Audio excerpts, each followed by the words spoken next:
4 dragons preside over the 4 seasons: spring, summer, fall, winter. This we know is true. The 4 created 20 dragons of earth and sky, and each of the 4 became part of the world. This we know is true. The dragon of spring became the wind of magic. The dragon of summer became the sun of yore. The dragon of fall became the colors of emotion. The dragon of winter became the moon, called Badra. This we know is true. The 20 dragons were gifted with dominion over land and sky. This we know is true. Muted.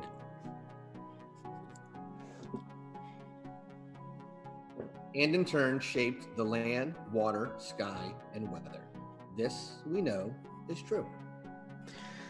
Even now, the world is protected by the 4 and the 20. This we know is true. Alice. Hi everyone, and welcome to Breath of Magic. I'm going to do a few things quickly first before I hand over to the very lovely Mal. So please check out the links coming up in chat now. That includes our Twitter, Discord, YouTube. If you have missed anything, you can find a playlist for this game over on YouTube right now. And also there is a section on our Discord if you want to chat theories or maybe your favorite part, that's over in our Discord. Otherwise, a huge thank you to our wonderful sponsors who we couldn't do this without in the form of Hero Forge. You'll probably saw some of our little minis we made for this game whilst you're waiting for us to come live, and you will do in the break as well. It's very addictive, so I suggest you put a couple of hours by if you do want to go and do it. Also, Mage Hand Press. Mage Hand Press have officially released their hardcover book. It's so pretty. It's one of my favorite books of all time, and I love it. So please go and check that out as well. And also, last but certainly not least, the Deck of Many, where you can go check out their Humblewood and also their magic moving cards, which are magic moving spell cards rather, which are also just as fab. Otherwise, I'll hand back over to Mal. Oh, hi. All right. So, I don't think I'm going to do the huge lore block that I've been doing. I have plans to bring that back in a different way. I just don't have it ready this week. I'm going to try and rope in some other people to help me out. It'll be awesome, I hope. So let's just start with, if I can figure out. Yeah, so let's just start with our player and character introductions, starting as always with the very lovely Bree. I love it. Hello everyone, it's NPC Bree. I am playing Scout today, everyone's favorite young teen, young at heart, little adventurer girl who's willing to throw knives, always emotionally, not physically, but she will hit you with a stick. All right, and then we'll go to the very wonderful Todd. Oh, I wanted to be lovely this week again. Hey, everyone. You're also lovely. I am playing Galaran, not Galaran, not Galahan, not Galaban. Galahad. And doing his best. I don't know. I'm really not sure where this character is going. We just make it up as we go along. So hope you enjoy it. That's really it from me. And then we'll move on to the very lovely Anik. Hello, my name is Anik. You can find me at Anikster, and I'm playing Juniper, as Scott calls her, a witch who is also a farmer who likes to collect animals and isn't entirely on board with this whole adventuring thing, so she's just following along. And then, of course, we'll go to the very lovely Alice. Oh, hi, I'm Alice, also White Rabbit Pick, and I am playing Harper, who is a nervous wreck, I guess. She's used to traveling on her own. She's very confident on her own, but as soon as more people enter the equation, she can become rather anxious, whether it's because she feels responsible for them or she just doesn't know how to interact. And it's her and her long-term friend Kit, this small fox that has followed her since she can remember. And I guess that leaves me. I'm Mal. I run the Breath of Magic here on the Academy. I play in some other games. Yeah, I don't know. I never know what to say about me. Also, don't forget to follow Alice's Patreon. It's super amazing. She's got some photo shoot pictures that are going to come out real soon. I was I wasn't in any of the photos, but I was there. I saw them get taken. It was wonderful. It was fucking cold. It was so cold. So cold. Yeah. I guess that puts us into our recap then. Where's my documents? Too many tabs. Is that the song I want? That's not the song I want. Where'd it go? Oh no. Here we go. All right. So last episode, we were introduced to Galaran and Juniper. Juniper awoke at the inn where she'd been staying for a couple of days. She made sure that her animal friends had their breakfast and were taken care of. She had a few stops along the way before heading out to one of the local farms to spend time with the animals there. Then we went and found Galaran finishing up a job and collecting his pay, excited, having heard that a friend of his, Harper, was nearby in the town of Bluefield. He started to travel, and it took most of the day to get there, but he did eventually arrive. While he was doing this, Harper and Scout were arguing about what they would do now that the adventure is over. Harper realizing that effectively she's been babysitting all day, and Scout not ready to give up on getting more adventure before dinner time. This is when Galaran arrived, having heard the voice of his friend in a sort of argument with Scout. And in the end, they decide to go to Scout's Mima because there will be stew, and also there are questions to be asked. On the way back to Mima, they run into Juniper, who's at the farm that Scout was harassing a goat. That's the word I want. Having a spirited discussion in goat with a goat is what we'll go with, I think. Poor James. And somehow Juniper gets roped into coming with them. They ask Mima about the blight. She says she doesn't know much, but Arthur at the odds and ends shop might be able to help. And so after delicious stew and the leftovers being packed away for them to take, they head there. In Arthur's shop, they find a large tome about the history of Icarus. Specifically, Harper and Galaran find a passage about Raphaton the Dark One. Galaran decides he just wants to tear the page out and buy it. And Harper stops him and purchases the entire book and is very protective of it. At the same time, Juniper and Scout find what amounts to a farmer's almanac with a record of similar crop failures happening every so often, the worst forcing an entire homestead to be moved. From there, at Harper's insistence, the group heads back out to the forest to see if, when, or how the blight spreads. And as they once again approach the edge of town, this time under the cover of darkness, Scout remembers the last time she saw her parents. After a short flashback, Galaran notices that Scout's slowed down and behind everyone else and attempts to cheer her up. I believe that's exactly where we ended. He took her hand and led her into the forest. It was very cute, very wholesome. So, it is full night. There are some stars in the sky. Or, no, I think I said it started to rain, didn't I?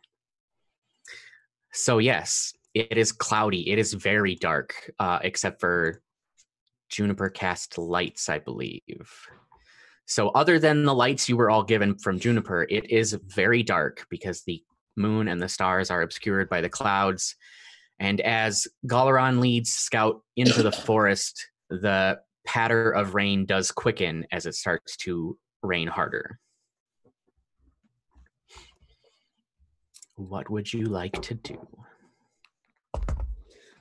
Harper has pulled her hood up, sort of opened her long coat just slightly for Kit to walk at least on the inside of it. She would carry him, but he doesn't tend to like that very much now that he's bigger. And she tends to walk quite fast, and then you see her slow down a bit because she remembers she's with people again, but it's like a bit of a fast and slow. But she's very aware of everything around her, trying to listen to absolutely every sound, every noise, and keep sharp eyes, sort of looking at the bark and seeing what it looks like, if it's anything like the blue corn. Please give me a perception roll. A perception roll.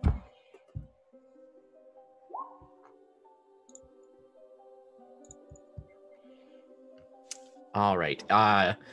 It's a little hard to tell in the dark, even with the orb of light you've been given, but yes, it looks very similar to what's happening in the field that you saw earlier.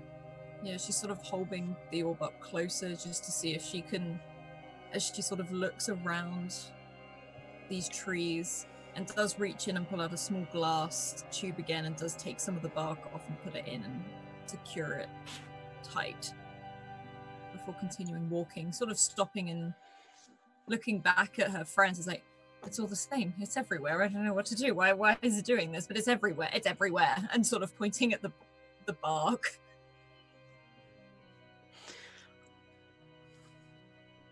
I will say, when you peel the piece of bark away, it doesn't feel hard the way bark should.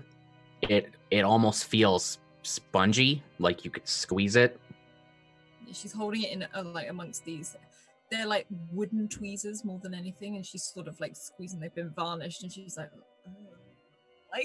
putting them in this tube and tucking it away. She's like, it feels wrong. Everything feels wrong. Put it in your mouth. It's the best way to tell. Do not put that in your mouth. Like, she sort of walks over towards Scout. Like, nothing goes in your mouth. I'd at the start I would have stopped to cast a spell that gives me giant leaves to use as umbrellas, because I don't like the rain and I don't really have a hood. So I have my little animals on the donkey, each holding a little leaf umbrella. I have more if people want them. I can make umbrellas for up to 7 people.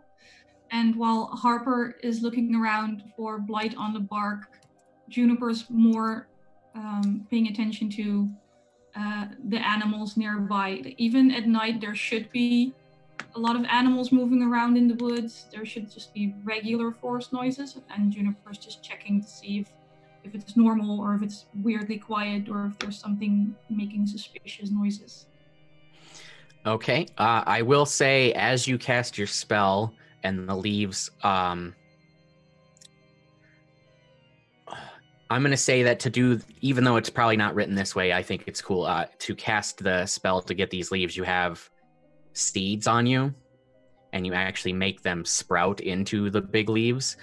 But for some reason this time, when you finish the spell, though everything works perfectly fine, you're suddenly extremely hungry. And then I know we just had stew, but I'm super hungry. I'm just gonna have some leftovers. Scout's gonna pull out like a single taffy. I have adventure snacks. Thank you. I'll take the taffy and also grab some actual food. Fair. Okay. And then for your listening, I would also like a perception roll from you. Or I suppose a check is what they're called in this one.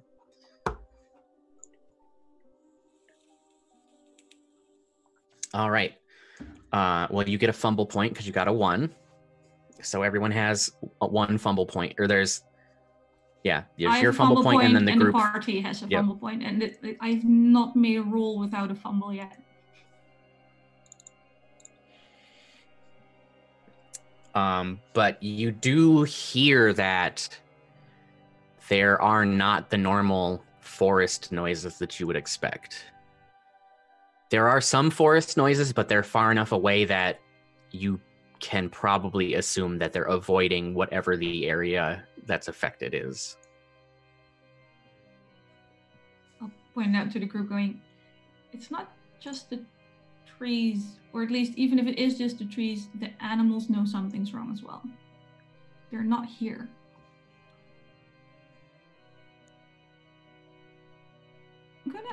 I'm gonna scoot a little closer to Galaran.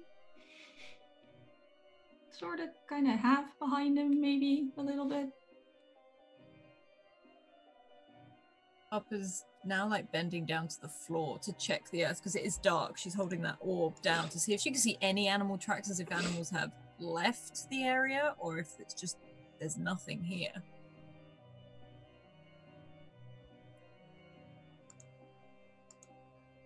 And she sort of scans the ground.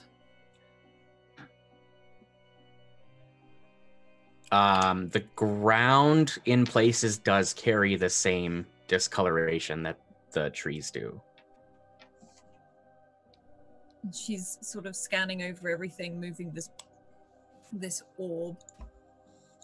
Okay, we probably shouldn't be touching anything. Don't put anything that we're gonna eat or... Don't put anything on the ground. Try not to touch anything around you, and when we get out of this, we need to really wash our boots. I don't know what it does. But, I mean, Kit doesn't wear shoes, and he's touching the ground. I will wash his paws thoroughly before he goes anywhere else. And you can hear that sort of like snuffled sort of annoyance underneath the coat, and she does reach down and sort of scoop him up under one arm. Yeah, do you want to put him on Ryu? He's got little horseshoes on, and my animals are on his back and further off the ground. And she sort of looks over, she's like, thank you, but I'm going to keep him right near me. And she's just looking around everything. And she sort of tucked him into the top of her coat. She's got massive pockets on the inside. She hasn't put him in it, but she's almost like resting him underneath it and holding him whilst the other hand holds up the orb.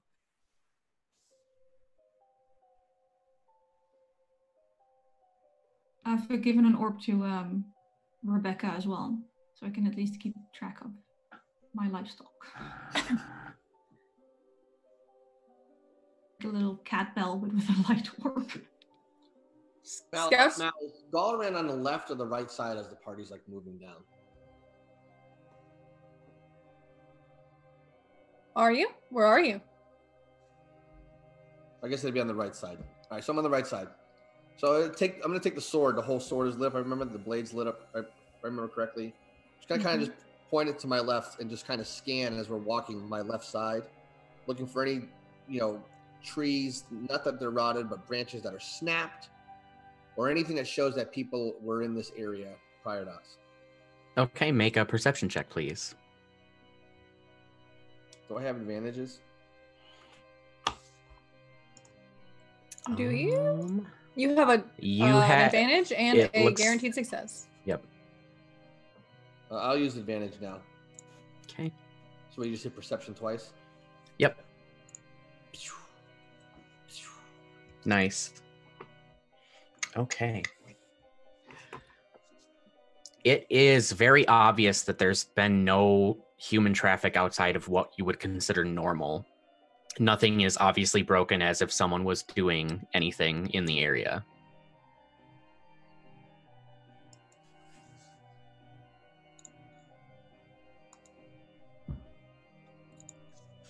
Well, everybody, we're here. The forest is dying as we suspected. We ripped some rock off. Things are rotted. What we need is the destination to get to, and I don't think we're going to find it here this evening. When Galaran speaks to you, all of his words come out backwards. Harper holds the light up to Galaran says, as he says that, is it, what?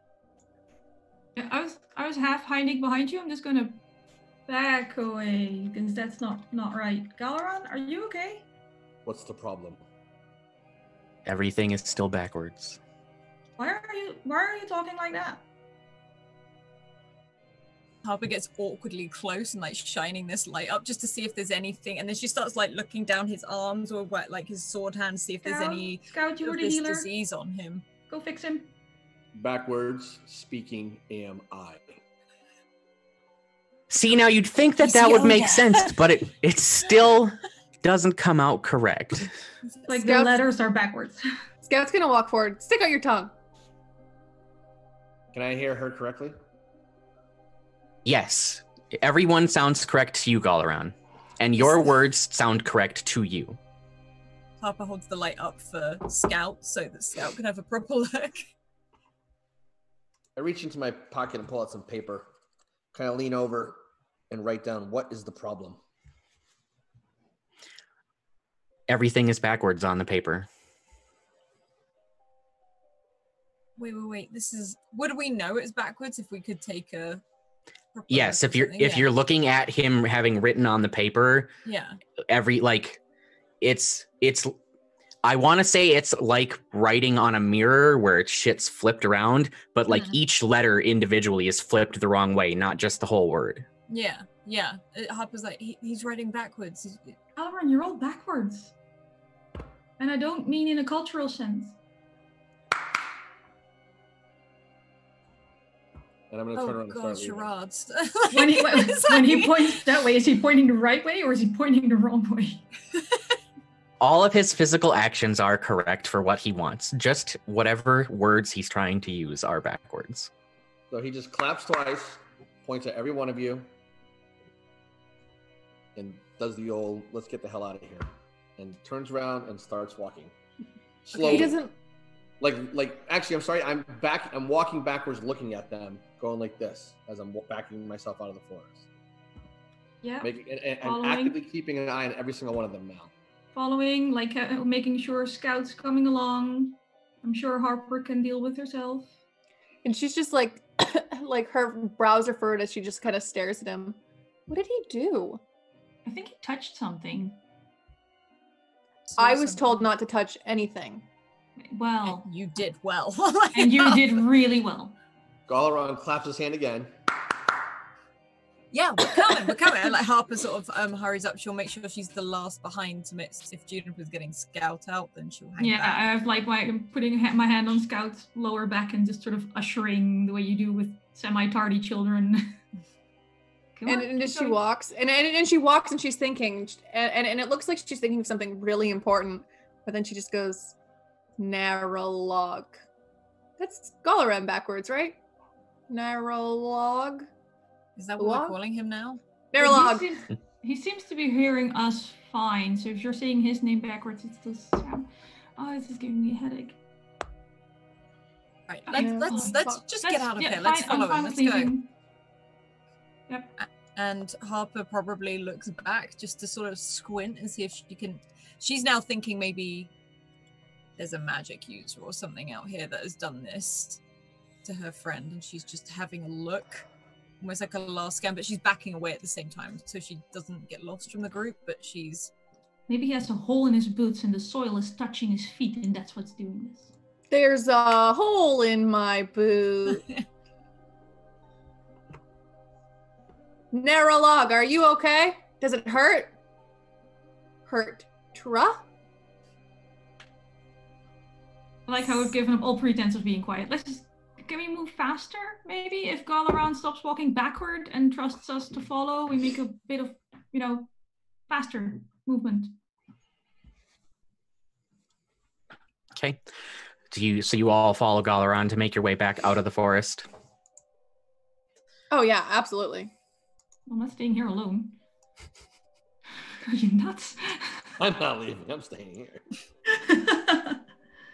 And that's the last we ever saw of Juniper. No, definitely leaving. All right, Galaran, it appears everyone's following you. Do you continue to walk backwards, or...? He actually turns and ushers them to lead the way, as if he's going to follow them. So he has the back. Whoa. As if he's going to follow them? Hey, we don't know that. He doesn't say that. He's just saying, like, he ushers them to walk ahead. I'm just gonna hand you a raccoon with a glowing orb. Here, mind Rebecca. Rebecca, watch him. I point to the sword, which is glowing. Yeah, no. It's not for the light, it's for Rebecca. Just hold the raccoon. Put raccoon. I'll just put Rebecca on your shoulder so she can, keep track You talk backwards, you get the raccoon. I was gonna put Rebecca on your shoulder. I'm not,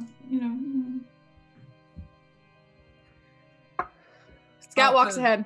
Yeah, I was to say Harper sort of hurries to follow. Fine. Sort of fixing what looks like a pair of socks on the bottom of Kit's feet. Are you giving Kit booties? They're literally just like a pair of her socks, which she's trying to be like, oh god, like this, just as she's going, and then drops him down and gets him to run next to her. We'll put some bits of leather on them, you know. And he does that weird walk, you know, when they... Yeah, when you Not put, quite when you used to put it. shoes on your cat for the first time. I just don't want him touching the ground. Fair Or he'll enough. talk backwards. What does Oh. the fox say? I'm not gonna do that. Would you be able to tell if Kit started talking backwards? I mean, wouldn't it be weirder if the Kit started talking backwards? Because as far as I'm aware, Kit doesn't talk. That would be extra amazing. I would like to hear Kit talk backwards. Thank you. Yay. Make it happen. All right, so you leave the forest. Galaran ushers everyone ahead. Do you take up the rear, Galaran? Constantly looking behind me with the sword, just glancing, sometimes turning and walking backwards, a couple steps, turning back around, following the party. Okay. Scout, I'm assuming because you were ushered ahead that you're out in front now. I'm leading. I don't know how it happened. I mean, that seems like what would normally happen. Yeah, but she Scout. doesn't have a glowing orb. No one gave her one. She's just got a stick, and she's kind of just like using it to like make sure she doesn't crash. Are you okay, Scout? Do you need me to make the stick glow? She stomps her little stick on the ground. Yes.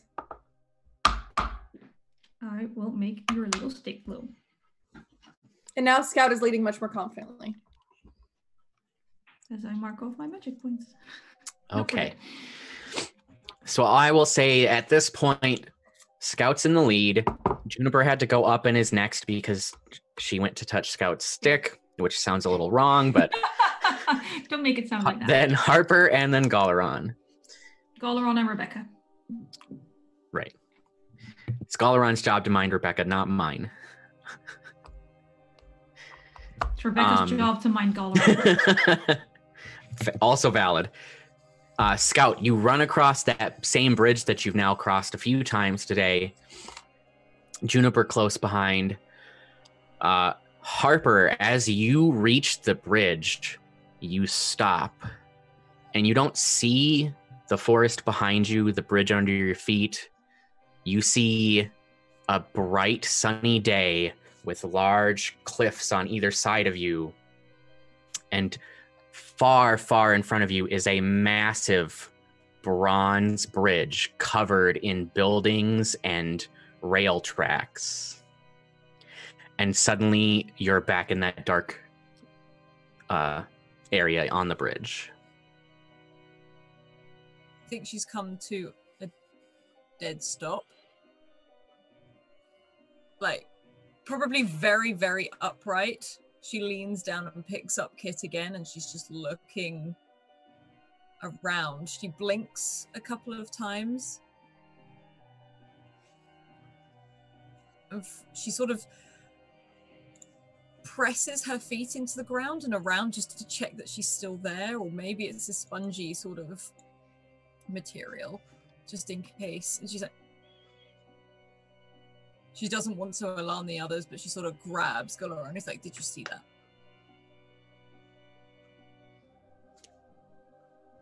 Did you see it?" Did I see what? The He's bridge, still not the- talking backwards.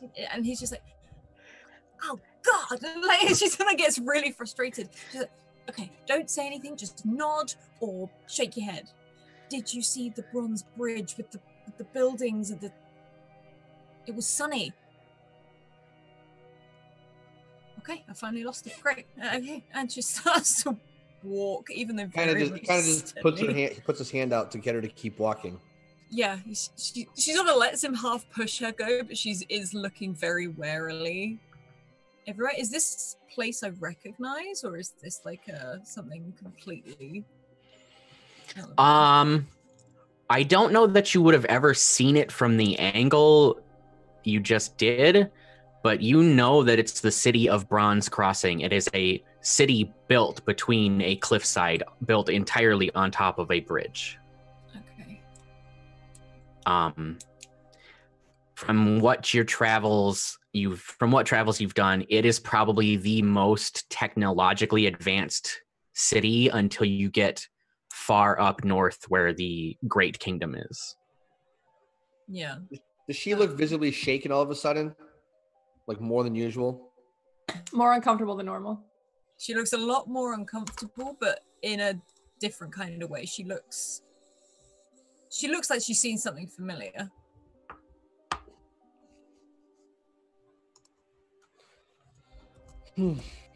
I'll just go around and just gently put his hand on her shoulder. He'll do this following gesture. He'll go. Like, yeah, okay, yeah, I can do that. It is a lot more dramatic, probably, than what you're telling her to do. She's like, okay, just saw the city of Bronze Crossing. It's fine. Sort of half closes her eyes as she walks. What's happening? Why are we taking so long? Chop, chop, kids. You told us to keep moving, and now you're back there. Can we keep moving? I'm moving, and then she sort of speeds up. Was this like in front of me, like I was stood in the city, or could I see it in the distance? Just to clarify.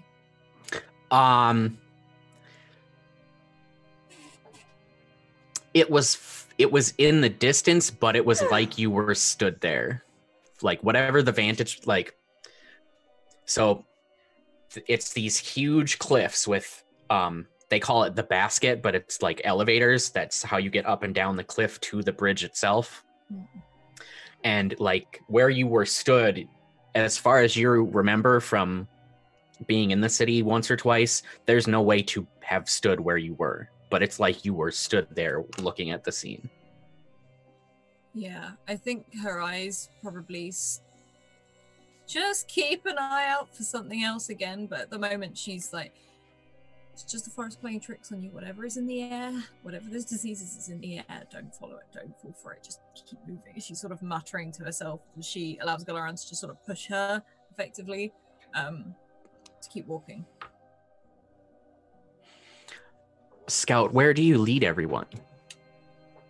Probably into like the square, like just kind of like where, like towards the inn, because that's something that's always open at nighttime. Okay. I know we described some of the buildings in the square. Is there anything in the center of town? It's probably, I'm guessing, not a big enough place to have like a fountain or something like that, but is there anything in the center, or is it just open? I wouldn't say we have like a massive fountain or anything, but maybe like a well. Yeah, I could see that, especially because if the town was built around that first well and just grew bigger than the well could provide, maybe. Well, then inn, and then things grew from well and inn. Okay, I like it. So you all arrive at Scout's guidance to the center of Bluefield, where the well is. You can see the inn nearby. There are still a few lanterns lit to guide your way now that you're in town. Galaran, if you try to say anything, you will have overcome whatever was going on. Can everybody understand me now? Hey! You're no longer narrow lag. And the harper sort of pauses. Maybe it was something in the forest, and she's still thinking about. Did you try talking to him, like near the bridge? When did he start talking normal again? Not at the bridge. Okay. Just now, I think. So if we backtrack a little and make Galaran keep talking, we can find out just the exact spot he stops talking normal. Unless he touched something like we were told not to do. Did you touch anything, Galaran? Galaran, did you touch anything? Nothing was touched. It was clearly some magical. You see, the forest is unnatural. It's being tainted by an unnatural thing. And it's sick. And there's some weird magic going on there. So a witch. All of the above. It's irrelevant. Obviously, when we go in there, things can be chaotic. Magical spells or effects will affect us differently. I didn't touch anything, eat anything, play with anything, or do anything different that any of you didn't do. Now, I have to say, my magic has never made me that hungry before. That was weird. Hungry? And you became much hungry when you cast a spell? Yes. Well then, and Harper, the most important thing seems that you had a vision of some sort. You asked Harper me. had a vision? You asked me if I had seen something. What is it you saw, young Harper? She pauses for a moment. I'm sure it was nothing, but I saw the bronze bridge, the the city on the cliffs. What is it called? The city of Bronze Crossing. Do you know it? Where's that? Pretty sure Juniper's never heard of it. Have I been there in my travels there, Mal? Most likely. I've been there. It was You like saw it I from was it? there.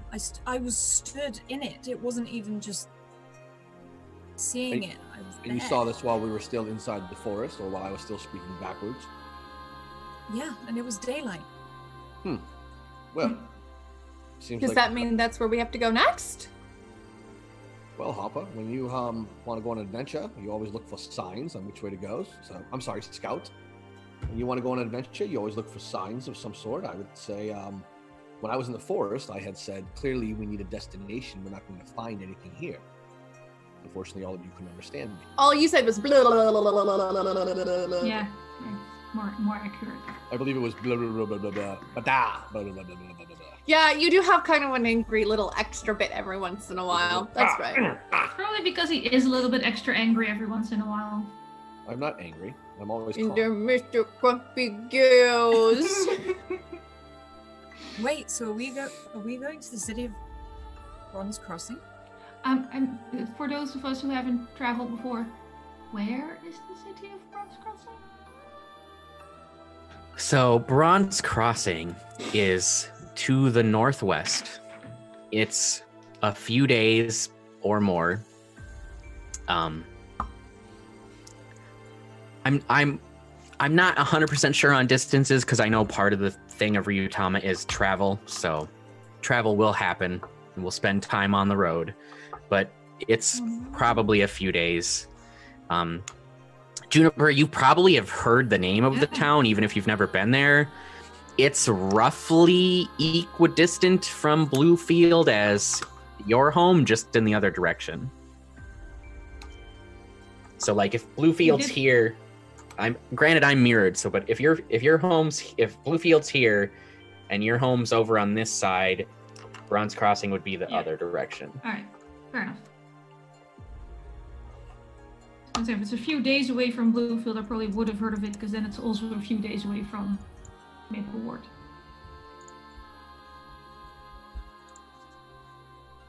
Odd distance to travel. Scout, A few days? I do think, Scout, that you should probably talk with Mima. Fine. But it's past her bedtime. Can't leave without telling her. I could leave her a note and I could write it with the... And she like pulls around for a bit and she pulls out this busted calligraphy pen. He's like, look. I don't want to be accused of kidnap, okay? We need to ask her properly. We have to wait till the morning though. She's sleeping. Well, Can we get like a note from Mima that Scout's allowed to travel with us? Because when my kids go on field trips, I have to sign all sorts of stuff. This is ridiculous. We'll rest here for the evening. You'll talk with Mima in the morning. Let us get some rest. And then Colorado will walk over to the well, sit down beside it, put his sword in the ground, and just, good night. Why don't we go into the inn? I was gonna say, I'll tap your sword to turn the light off before I walk away, and then I still have a room in the inn, so I'm just gonna... Yeah, in my he's room. out now. You're not going to wake him. Scout's gonna take off one of her scarves, one of those like kind of really thick, like checkered scarves, and she's kind of like lay it over his like chest region, like as a small blanket.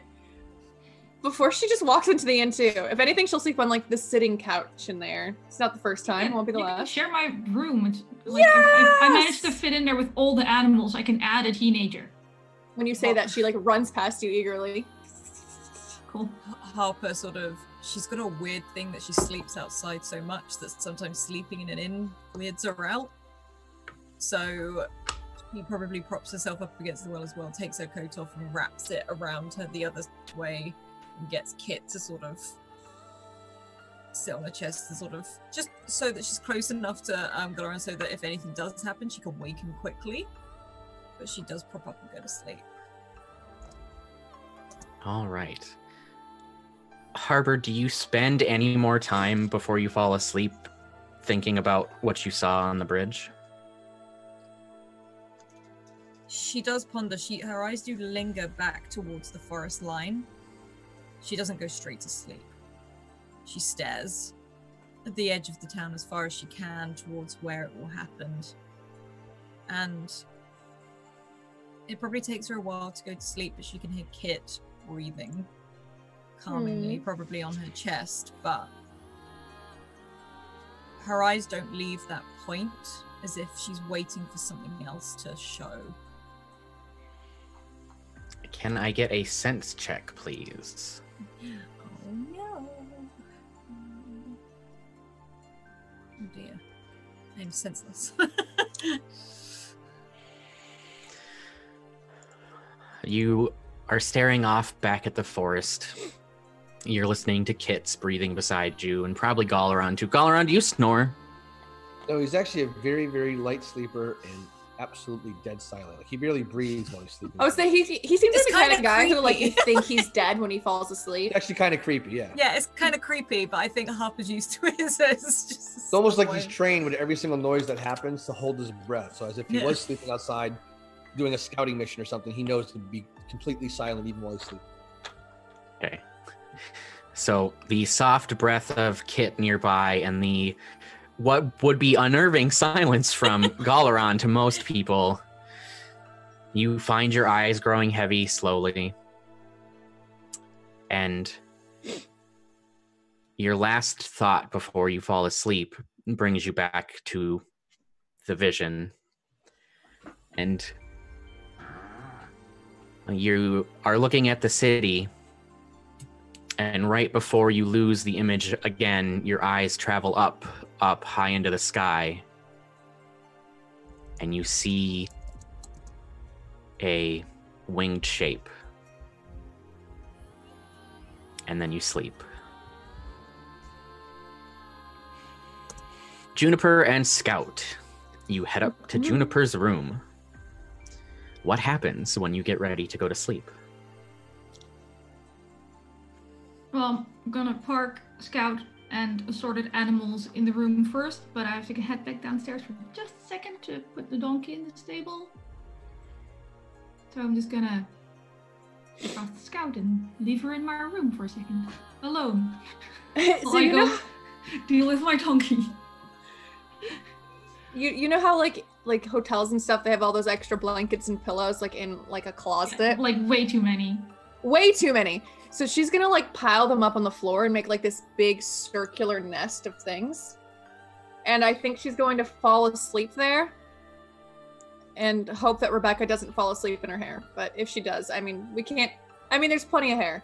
I was gonna say, there's no stopping her. It's either gonna be Rebecca or Ella. There's gonna be an animal in your bed at some point. That's okay. Her little floor nest. It'd be, honestly, she can be like holding Rebecca like this while Rebecca's like going, help me. Help me. Rebecca's a good snuggler. Oh, she cuddle her? Great. Yeah, as long as she's the little spoon. Ah, okay. I get that. That's okay. I'll deal with the donkey, come back upstairs, look at Scout being big spoon to Rebecca, go, and I'll scoop up Ella. Just, because I still have Ella. And I know Juniper's used to like sleeping in at least most of her clothes, just in case there's something calving or sick at night. You always have to get up and be ready to go to the barn. So she's pretty travel ready while she goes to bed. She goes about as far as to take her shoes off. Oh, Scout definitely left her shoes on, but she took off all her extra layers and like piled them into this nest thing. Yeah. To add like extra padding. Even though she kept all the shit in the pockets, she still like kind of just sleeps on top of all of her garbage. She's actually more like just about as much of a raccoon as Rebecca is. Now, Juniper believes in letting your shoes dry out between wearing them so they stay good longer, because they're expensive and, gotta make funds last. So shoes are off, everything else probably still on. I'll redo the braids at some point. I just need to go to sleep. But I think there's like 2 little nests in one room. All right. Scout, as you settle down in this nest, cuddling Rebecca, do you think of anything as you fall asleep? Well, while she was in the forest, she was pretty quiet because everything was really weird and the grown-ups were doing a lot of like grown-up things that she didn't quite understand. But I mean, she's definitely seen trees before, and she's probably just thinking about like what this means with the forest being so close to her home. And like, is there going to be like a new plague? Is she going to be ready for a new plague? Is she going to be like able to take care of people? And then I'm sure Rebecca kind of goes like, this is now my bed. You are my big spoon. And then she just goes to sleep because distracted by animals. Okay. Juniper, as you finally settle in to your own nest, is there any final thoughts you have before you fall asleep? A lot of them. She's not used to being away from home, or every time she has to, she's dealt with problems before. Her life hasn't been all sunshine and rainbows, but never anything on this scale. It was always, her animals, her farm, her husband, her barn. It was never bigger than her own little plot of land. So apart from just really missing her family and being pretty homesick, she's getting pretty scared. Like, she's gonna try everything to not let it on, but yeah, she's worried. It's gonna be a while before she actually manages to fall asleep. She starts off worrying a little, and then there's doom scenarios, and then there's why aren't I home? And yeah, she's not having a very restful start to the night. Do you think of all of that night with the fire? Oddly enough, I think for roughly the first time since it happened, that's actually not on her mind, because apparently there's even more dangerous things around. I think it's the first night since it happened that she hasn't fallen asleep thinking of it. There's more bigger worries filling her mind.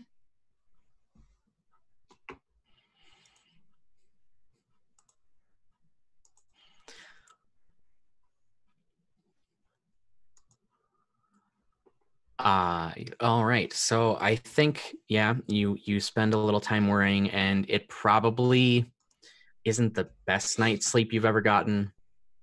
It's not enough to pull a D&D and be like, you don't sleep, you're still exhausted, because I hate that. I do. Like, it's just, nope. Especially because D&D exhaustion, like, we're all adults. We frequently go to work exhausted and manage. I know, right? D&D is so harsh in that regard. I did a whole week this week. I'm still alive. Yeah. So yes, Juniper's used to short nights, especially like in spring when everything starts having babies all around, and you sleep for 2 hours and then you have to go back to the fields. It's what it is. You get used to it. Scout's a kid. I don't know if sleep is even a real thing. Like, they kind of just run around until they just run on sugar and hyperness. Right. Then they like pass out in a really weird spot for like a few hours, and then they're like, time to get up. Wake up. It's time to play. Yep. And the night passes, and you all wake up the next morning. Galaran, you are the first to wake up. You can tell from your mercenary life that just the faintest change of the dark to gray has started to happen.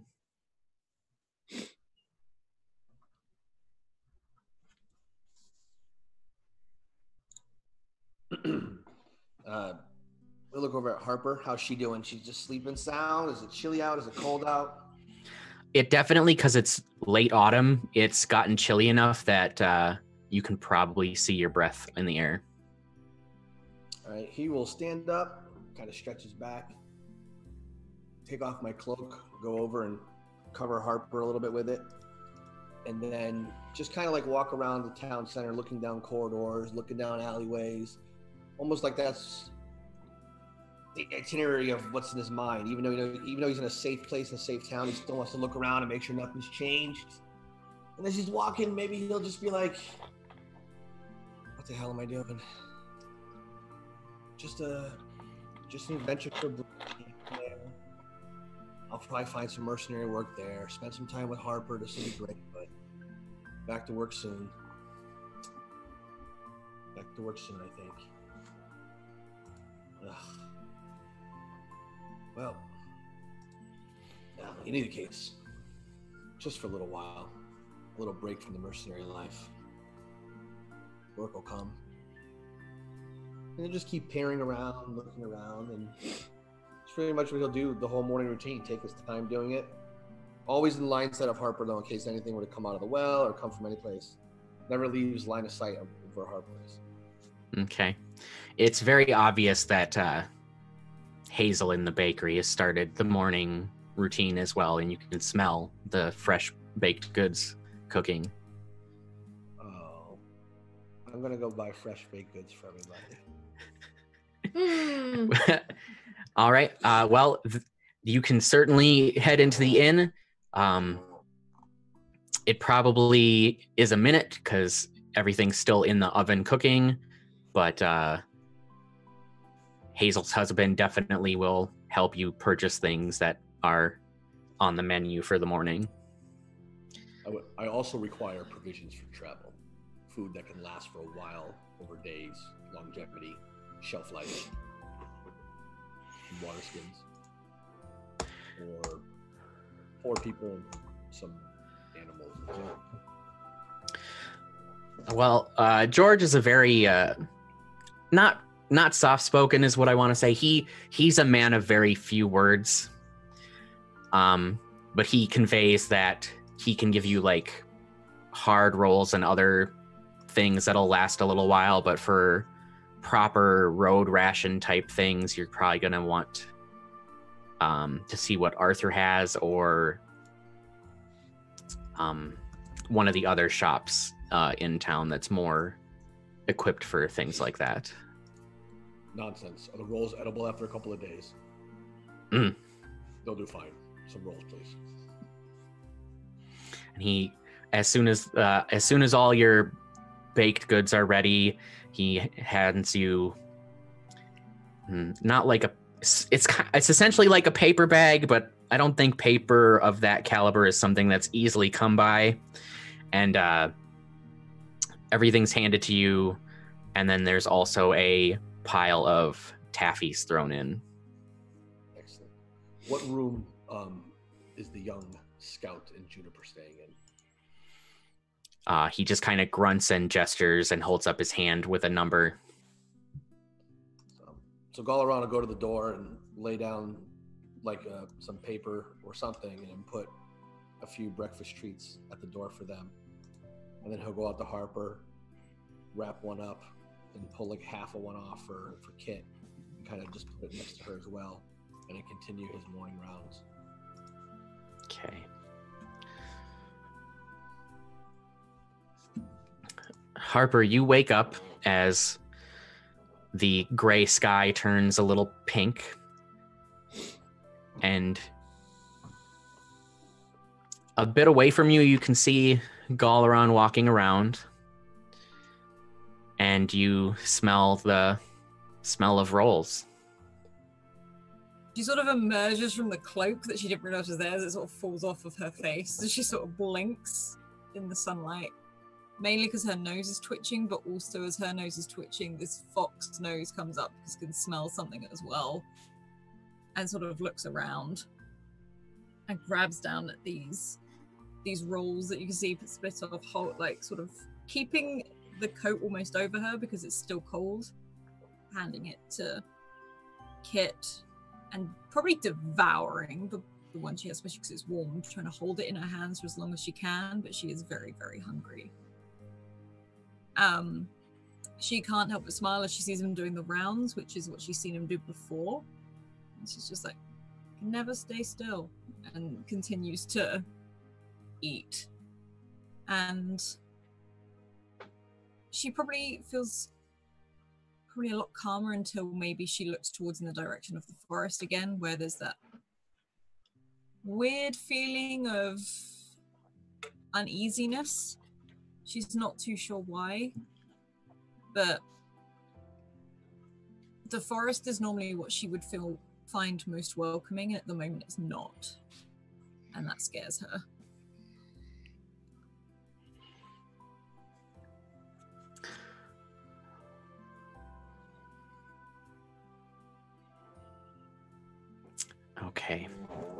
have a thought, but we're gonna hold on to it for later. That's not Who in the room in the inn, who wakes up first, Juniper or Scout? Probably Rebecca, and then both of us. Yeah, probably Rebecca first, and because Rebecca has to get out of Scout's arms to go probably wake up Juniper, it's probably like a tag team of like Scout being a springboard to jump onto the bed. Yeah. So the You hear chest bounce and Followed by the of Rebecca landing on Juniper. yeah. Probably roughly around the time treats are being put in front of the door because Rebecca wants the treats, and Yeah. she knows Probably smells she's them way before we do. Yeah, she's not allowed to open doors on her own, technically. So I think she just wakes both of us up in time for breakfast. All right. So I like the thought of that. Rebecca wakes up and bounces off of Scout and lands on Juniper and scrabbles down to the door. And because raccoons have long fingers, the fingers are like trying to get under the door. Yep. Actually, And if there's it was that put down on that a bit of paper, scrabbling you can see a noise. little bit of paper. Yep. being pulled And there's in probably and that pastries. scrabbling noise. Yeah. I don't want to ask, but I have to. How's her tail? It's gone back to normal. Yes. Oh, thank God, she's fluffy all over again. Yeah, I'll just regular morning, put shoes on, rebraid braids, wash face.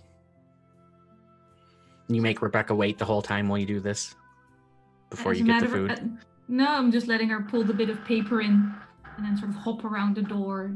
Like, patience, Rebecca. Patience is a virtue. Is Scout patient? I would say Scout might be just like the second that Juniper says that, Scout looks from Juniper to the raccoon to the door, back to Juniper.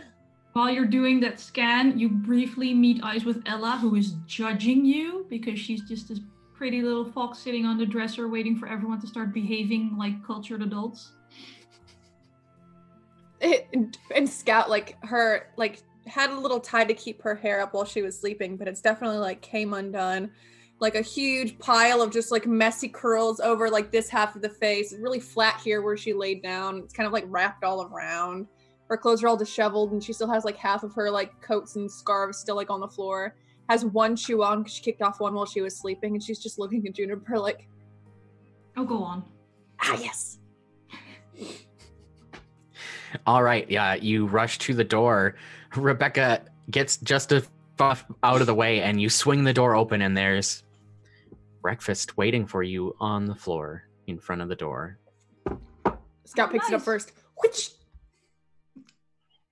Yesterday I had to go downstairs for breakfast. Maybe George is starting to do room service? George doesn't do room service because people might answer the door. Hazel does room? No, wait. I think your Mima dropped by? No. I don't know. Yeah, let's just eat. Yeah. I think Rebecca's halfway through her roll by the time I decide to stop figuring this out and just start eating. Crumbs. I don't know. I'd imagine that they're probably still soft enough that Rebecca's just shoved as much of it in her mouth as she can. Yeah, it's like, again, it's like in Pocahontas when Miko gets hold of the breakfast biscuits and it's just nothing but cheek, like a hamster, but then as a raccoon. Yeah. Juniper looks a little tired, but again, par for the course. How does Scout feel this morning? Oh, Scout's feeling fantastic. She won an adventure yesterday. Nobody died. She has pastries. She's going to leave Bluefield and go somewhere entirely new as soon as Mima says yes. She's ready for it. Is she entirely ready for it?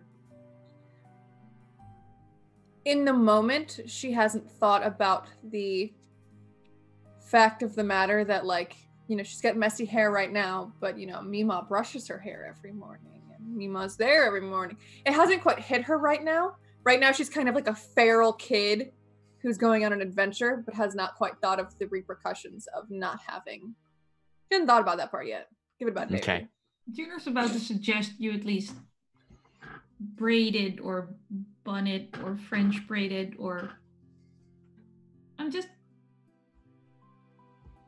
She'll kind of like run her hands through it like this. at least fluff the other half as well. Get better.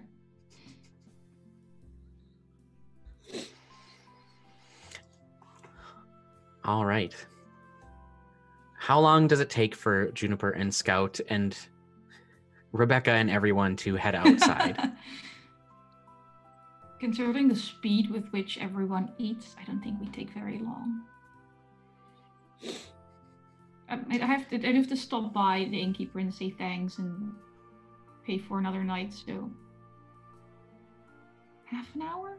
Being very, very generous in calculating raccoon-related shenanigans. I have to find my shoe and stuff like that. Get my stick. Unwind your nest, clean up a little. Yeah. Scout's like, clean up? I'm an adventurer now. I'd have left it like this was with my house, but we're in somebody else's house. I mean, whatever. Fine. Pile it up and shove all of the clothes into the closet. Put it back in the closet. There you go. And just close it. Perfect. I'll help you with quickly closing the door while you're so it doesn't all worst fall of it. out. Yeah. And 1, 2. Yeah. So is this just all the stuff you took out of? Yeah, instead of it being neatly folded and stuff, it's like all in a big ball though, and like Snowball rolled it into the closet. Okay. But I wanted to clarify because like you said clothes, and I was like, you're not going to leave your clothes in the inn, I'm not are you? my clothes. Sometimes words come out of my mouth that aren't the words that I mean. Right. That's like I was pretty sure I understood your intent, but wanted to double check. So yes, all the extra bedding, you have just this ball that you shove into the closet, and Juniper helps you close it, and you head down the stairs. Juniper, as you stop to pay, Scout, do you hang around or do you head outside right away? I will take a taffy, then go outside. I was gonna say, Rebecca's already having her little raccoon hand in the taffy jar. Yeah. George just judging everyone. George probably is too, but he's quiet. Fair. I'm just go, kids, and just walk away. Yep. He just nods his head, gets you to sign off on the days you stayed, and settles up for you. And Harper, suddenly, out of the corner of your eye, you spot Juniper and Scout.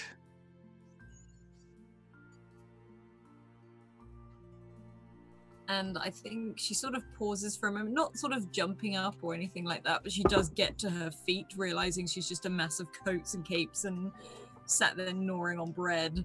She sort of gets up, straightens herself up, very carefully folds up the cloak and slings it over her shoulder, and shrugs on her big jacket, and does a sort of, it looks like she's trying to be more confident, but she's like, hold on. Hello, over here. Oh, and you can see she regrets it as soon as she's started waving, because she doesn't stop waving. She keeps going. Scout will kind of like do it back as she like walks up. Hi, Harper. Good morning. And she sort of raises, morning. I trust you've all eaten something and ready to go and get that energy in and. Mm-hmm. Go to the Bronze Cross City roads. Yes. The city of Bronze Crossing. That's it. Okay, but we need to ask your grandmother, and then we need to get some provisions, and then let's twinkle around because he started looking around to see if he could find some other stuff. How did you sleep? Really good. And she still has like her hair looks like just a mess. Yeah, Harper's is kind of like all tied up in one, just like knot at this point. It looks like maybe she didn't do anything with it, and she sort of tries to calm it down at the top, and instead she pulls a hat on. That's what Scout needs, a hat. Do you need one? So, yeah. Yeah, Thank you. she reaches into one of these many massive pockets and pulls out what looks like this big knitted hat, and she just. Are they all bobble hats? They are bobble hats, Mel. So it pulls it down, so she's got this big curling mass just kind of around this flat head. Very good. Kind of goes like right I just have them to be like to hand. So as the three of them do all this, what's Galaron doing now? Once he sees that everybody's up, he would have probably made his way to a weaponsmith or one of the people George had recommended.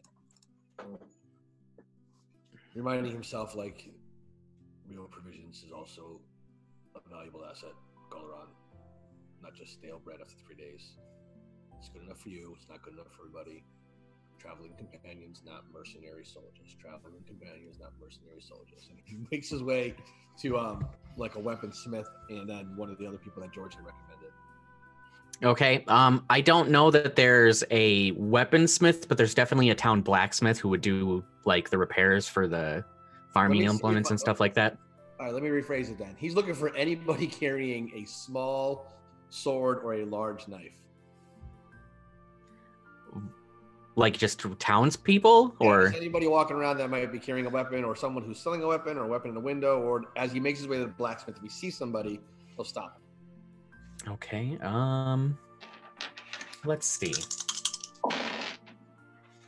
There's not really a need for weaponry in Bluefield, so I don't know that you find anything on the way to the blacksmith. Okay. The blacksmith is, your typical small. It's your typical small town blacksmith. In Skyrim, the first town you get to, there's just that one small forge and the one person, and he somehow takes care of the entire town's needs. It's kind of like that. Do I have some coin on me from traveling and whatnot? Oh yeah, I mean, you got paid right before you headed to Bluefield. Okay. Like, do you have any large daggers or small swords for sale? Not much call for swords around here. I might have some knives. I've got a sickle. Maybe I could sharpen up a hoe. I need you to fabricate some sort of short sword for me as soon as possible. Sharpen something, wrap it, cover the handle, whatever. Something that we can defend ourselves with. He scratches at his eyebrow and he looks around. I got this bar I haven't done anything with. Might be long enough for a short sword. Gonna take all day, maybe most of tomorrow too. I'll pay you double to have it done in a few hours. All right, I'll take half now. I'll work as hard as I can. You come back and see me at the end of the day. Fine. I said 2 hours. He throws the money down and walks away. Bluefield is not ready for Galaron. I don't think Galaron's ready for how hard blacksmithing is. Well, being a blacksmith myself, Todd, you could probably go pretty fast if you were motivated enough. So between my size, the weapon I'm carrying, and the money I threw down, okay. Well, I mean, valid. I did a little bit of blacksmithing over the spring, and I was just like, God damn, this is hard. Yeah, he'll just tell him, it's like, no polishing required. Just shape it, sharpen it, send it. He says he'll be ready in 2.5 hours for you. Galaron turns and keeps walking, stops, turns back around and goes, 2 hours. And turns back around and walks away.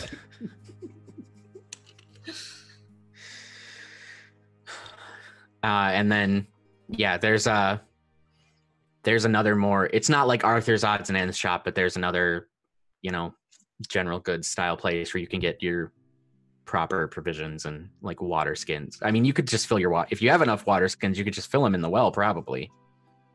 But I'm guessing you don't have. Two, but thinking as like let's see how Galaron would go about this. He's just buying scouts my first adventuring kit. He'll just walk in and be like, "You there?" And he'll pull out some coin and be like, "I need that much in provisions for traveling with 4 people." I don't think you even their eyes kind of and they don't even answer you, and they just start putting stuff together for you. Dalaran is just ruining Bluefield's economy. Bluefield does not know how to handle a mercenary. Bluefield has probably never had a mercenary in it. They're like, what is all this money? Who are we going to spend it on? What is happening right now? Flooding the market. Yeah, I mean, it's probably. Yeah, he's so efficient right now, Mal. He'll then look at somebody and be like, anybody who's working, who is the most proficient defender, ex-soldier, ex-anything, traveler, companion, mercenary in the town? Who's the most proficient with a weapon? Oh, please say Meemaw. I would say, I mean, it runs in Scout's family. I was gonna say someone looks at Galaran and is like, that would be Helen.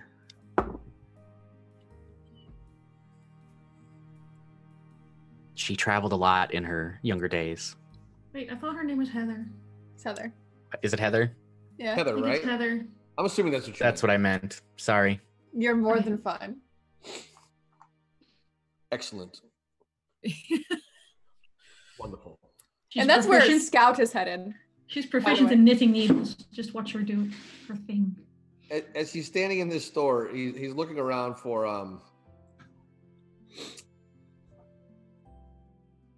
what's he looking for? No, I think he would just be proficient and look for the provisions and extra skins for water. Basically what he's doing. Yeah, I think especially with the coin you put down, they get you provisions like, meats that'll last for a while, other things like that, water skins, maybe some rope. Like, you essentially have gotten 2.5 My First Adventurers kits. Okay. All right. I'll just nod and like, thank you. Thank you. Welcome. And the last stop he'll go to is he'll go back to the bookstore. Okay, Arthur's Odds and Ends. Yeah. Okay. I don't want to take up everybody's time, but I want to see what happens to go on. I was just gonna say, I'm here for this. I need to see what happens before Arthur. Arthur, good to see you again. Arthur shuffles up and fuck, what voice did I give him last week? Little old man. Oh yeah, he's got Herwick's voice. That's what I chose for him. Good to see you again. I need a novel or perhaps a biography of someone's travels, of positivity, such as someone who traveled and write down all the positive and beautiful things they saw in the world. Is there a story or a novel or a biography of such? He puts his finger to his lips. Maybe. I think I have something written by the Great King, the one that lives up in the north in the Great Kingdom. It was his journal when he was a squire in the knighthood or something like that. Let me go see if I can find it. And he shuffles quickly. Yeah, I just stand there and wait. Much like yesterday, you hear a crash over here and a crash over there and a crash and you don't know how he gets to these places without you seeing him. And he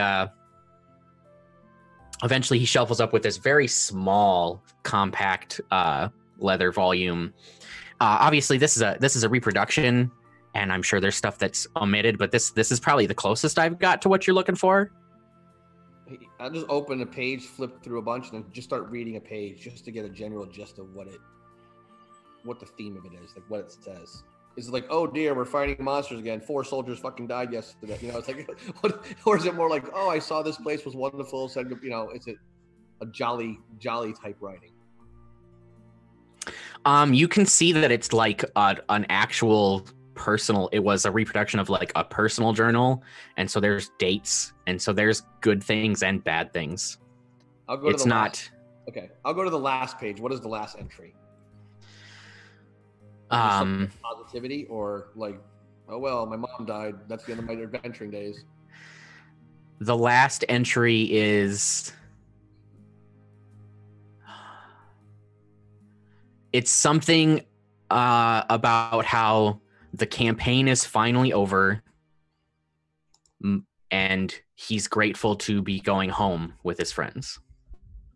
Okay. And was there victory of any kind, or like we lost but we're going home, or truce was signed, mission accomplished, anything like that? That's less clear just from that one last page, but it is, hopeful. Okay. All right. How much for the book? He gives you a price. It's not that much. I assume I have enough to pay him. Yeah. I pay him. I'm not really concerned with tracking currency, guys. Okay. I say I pay him and say thank you very much, and kind of tuck that in my. I guess I don't have my cloak, so I just tuck it in my green jerkin. I head out, and then I guess I'll head towards back towards the center of town, I'll head towards. Because you don't know, you left before everyone else was done in the center of town. Right, but I know that Mima is the most capable fighter in town. So I was saying, Scout went straight to Mima's during this adventure.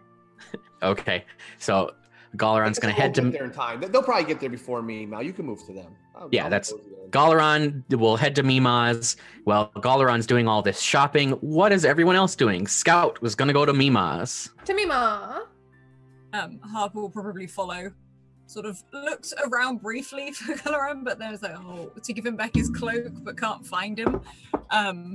So she follows Scout more to find out the details she's going to need if she's kind of looking after this kid for a long time, to explain why they're going to the city of Bronze Crossing.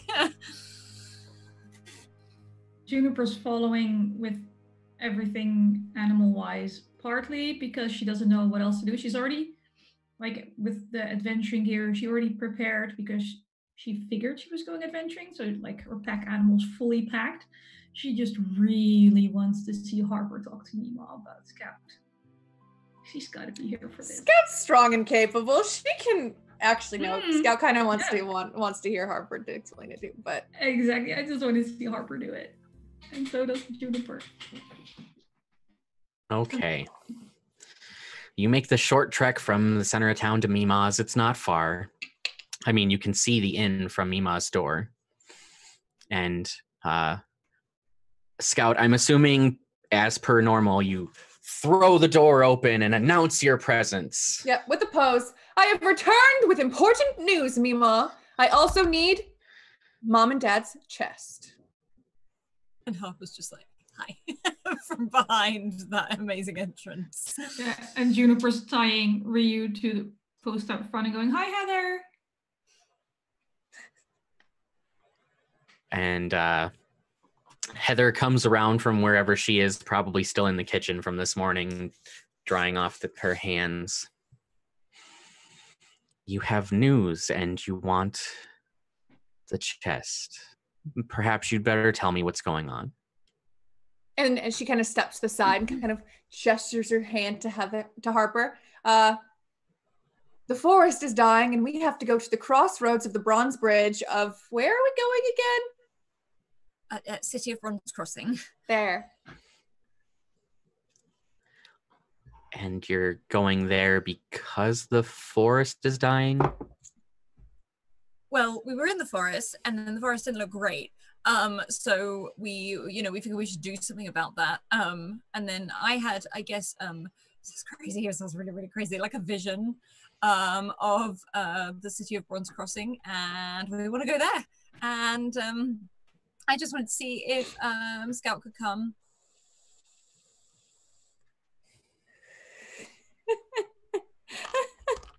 And while this is happening, Scout's kind of like snuck around like in the kitchen where like a large chest is that's got a lock on it. And she's kind of just sitting in front of it, glaring at this lock that she's probably argued with mentally for years. I don't think Heather's surprised. I think there's almost a bit of resignation that she knew this day was coming eventually. But it's always too soon. And I think Harper sees this and then sort of looks to Heather and like, Miss Heather, can I talk to you outside for a moment, please? Wait, I need the key first. You can have the key when I've made my decision. Try hack it till we get back. And sort of Harper tries to look at Heather as it could be. And then she gestures for you to... She Juniper, opens the door and holds the door open for Heather. can Rebecca open locks? Technically, yes. But didn't your grandmother just tell you not to? She never lets me in here. It's got weapons and stuff. Oh, yeah, you know, I have to keep my knife away from Rebecca as well, because she really likes things that are pointy and shiny. I think we should... Look, how about this? I'm going to leave Rebecca here with you, and I'm going to go outside. Rebecca. I'm just going to take Ella and, like, go and look at the bard and... Is Juniper just doing the, I'm not here to see it, it's not happening? Right, I'm This is a not my kimono. responsibility. That's how I raise my own kids. It'll be fine. I'm just going to go and make sure the donkey's ready for a long trek, you know, check the feet, check the shoes, check the tack. Okay. Don't need Rebecca for that. So before we move to Harper and Heather talking, Juniper, I would like a job knowledge check because that sounds like it's part of your job.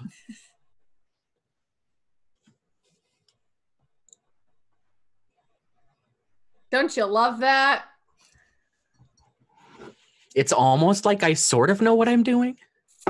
Ooh. I sure as shit don't. So you got another fumble. And the group has another fumble. But yes, Ryu is mostly ready. You do have to spend some time cleaning out his shoes.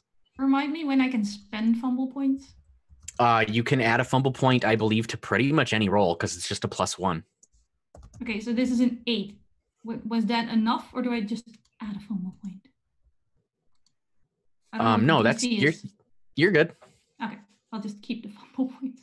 Yeah, so you have 2 fumble Keep points. collecting them. The group has 2 fumble points.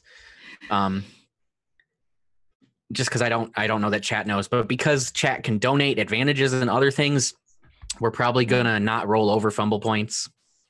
Just because I could have used an advantage. I have a bunch of... Never mind. I made it. It's fine. I keep forgetting. And it's Harper and Heather step outside, and shortly after, Juniper heads over to Ryu and does all that. And before we get into this conversation, it's about time for our 5-minute break. So we'll go ahead and transition to that, and we'll see you real soon. In a minute. Well, 5. 5 to be specific.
Welcome back.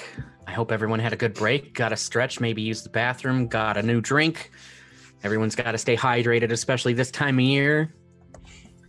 Harper and Mima are going to have a conversation.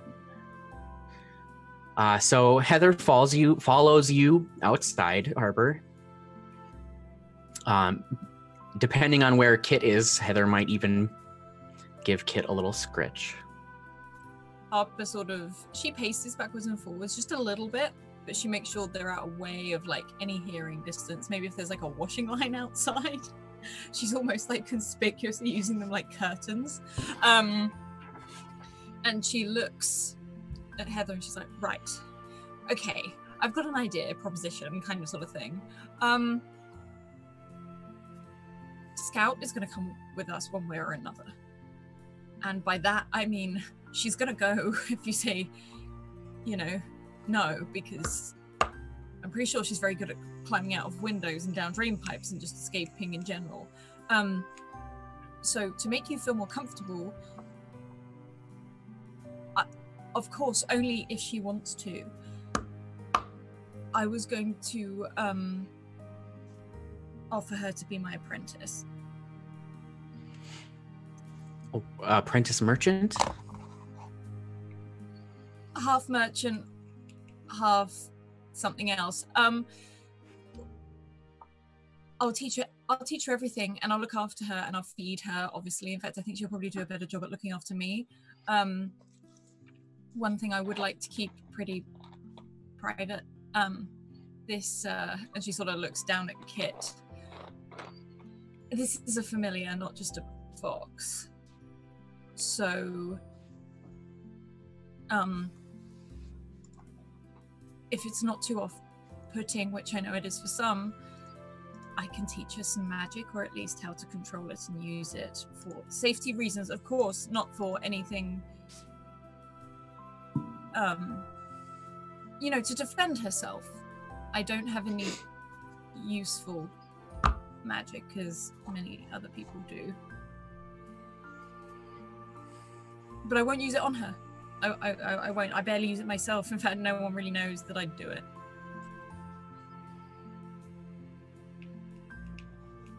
I think there's that moment where Heather doesn't say anything. It's obvious if you look at her that it's not she's trying to keep you in suspense, but she's considering everything you've said. And Harper can see that and almost reaches out. He's like, look. I just feel like I'm very similar to Scout, maybe at that age. And I had someone I could travel with who taught me a lot of things, and it really helped.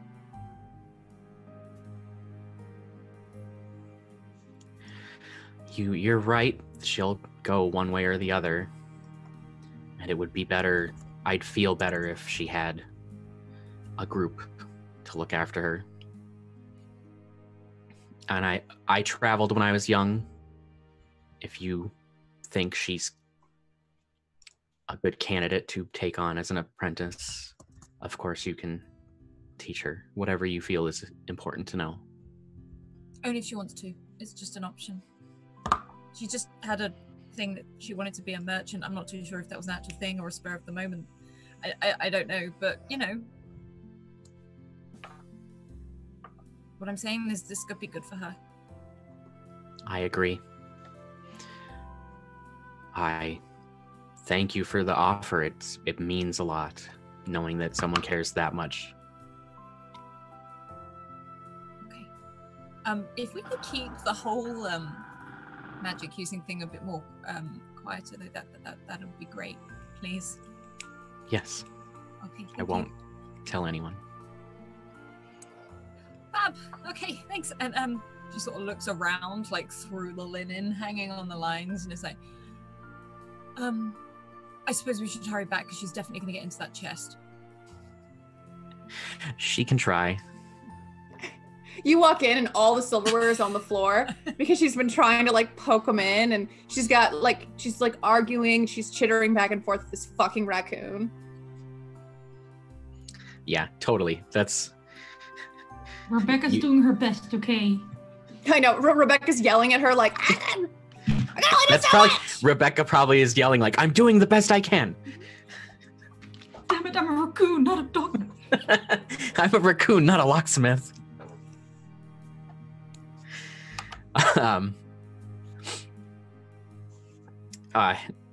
Heather lets Harper in first and closes the door behind them. Scout dear, please come here. She hoists herself up and kind of marches over, kind of looking defeated already, like Mima said no.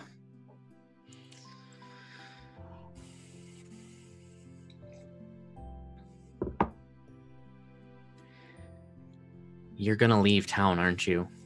Whether I say no or yes. I wouldn't say that I would do such a thing.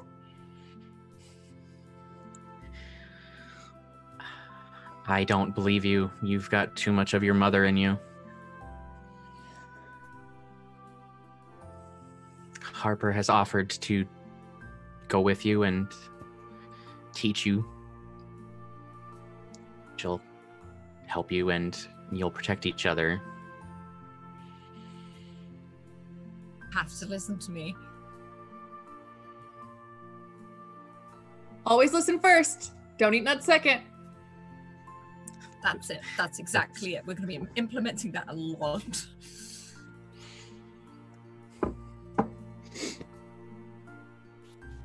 She fishes out a small key, much smaller than what you'd think would work on that giant chest. And she looks at, and Scout looks at the key and goes, I've looked at that key 100 times. I don't know that I'm ready for today, but I think you are. She holds the key out in her palm. And she kind of like bounces a little bit and takes it, and she like kind of runs over, does like a weird like slide on the floor with her like socks on, and like kind of crashes into where the stove is. You hear a few clangs about before she like falls to her knees, moves all the extra silverware out of the way, and unlocks this massive chest. Thud. So, what do you imagine is in this chest, Scout? I feel like in this chest is probably a mix of travel journals that came from her parents, a few keepsakes. This large chest is probably where Mima kind of keeps the memories of her daughter and her son-in-law, the things that would be remained from the home that they still kept. Probably like weaponry, maybe even a few things from Mima's adventure in past. So journals, maybe a few coats, some weaponry, and a few like little traveling gear things like in the backpack, like probably like a fire starter and like old stuff that was used for people who don't stay in Mima's home all day. Yep. I think as you're digging all these things out, from the pages of one of the journals, a envelope falls out to the floor. And written on the outside of the envelope is your name. And Scout's gonna carefully like kind of peel it open, like you do with gifts that you're afraid is gonna be something you don't like. You're like peel it very slowly. It's just a simple, very short letter. All it says is, we knew one day you would have these items, and we love you. And it has your mom and dad's signature on it. And she'll fold it up and she'll put it in the little pocket on her like dress. And she'll pull out the things. Probably not, like, she'll probably lay out the weapons, like, very kind of unceremoniously on the floor. Like, probably, like, a bow and some arrows and, like, a dagger. And she'll kind of just, like, kind of all lay them all down as she's kind of looking for the fun things in here. Like, maybe old jewelry from her mother. Like, a fire starter, like, the big backpack and stuff like that. Far less intrigued by the actual things that will help but more so like the little adventuring kit things. Yeah, you definitely find one of the like, stereotypical giant adventuring backpacks. It's probably too big for you at this point. Yeah, but if it's empty, it's fine.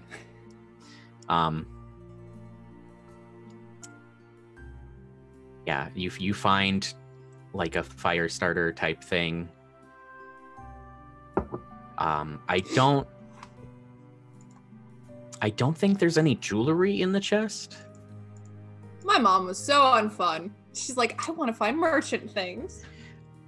I'm not saying that your mom didn't have jewelry. I just don't think that's where Mima kept the jewelry specifically. This is all very obviously like adventure specific. Yeah, but in Scout's mind, that this is like the box of her parents, because Mima doesn't often pull out her things, so she kind of just like peering around. She does take one of Mima's like silver knives and looks at Mima. She puts it in a backpack. It's just like a butter knife too, and she just kind of looks at Mima and puts it in there. Did you find everything you hoped in that chest, dear? Lots of stuff perfect for adventuring. I was hoping that we kept... never mind. And she's like kind of putting more, like some journals in there. I think at that pause, Mima gets up and slowly walks over to you. And in that way where she's trying to hug you, but you're, suddenly so much bigger than she remembers. And it's a little sad, maybe. What were you hoping?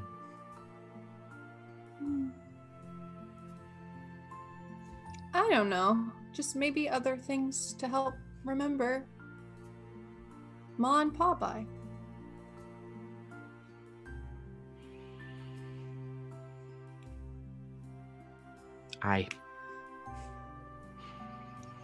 Give me a minute.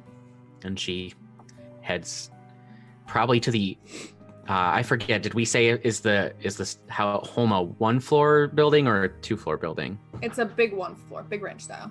Okay. She heads down to the far end where the only 2 rooms currently are.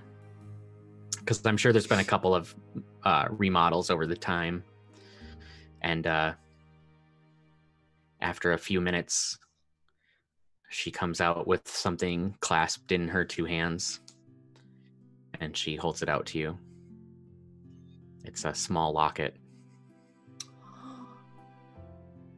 And Scout's kind of hands her like this, but like not for grabbing, just kind of in surprise as she like kind of approaches it. Oh.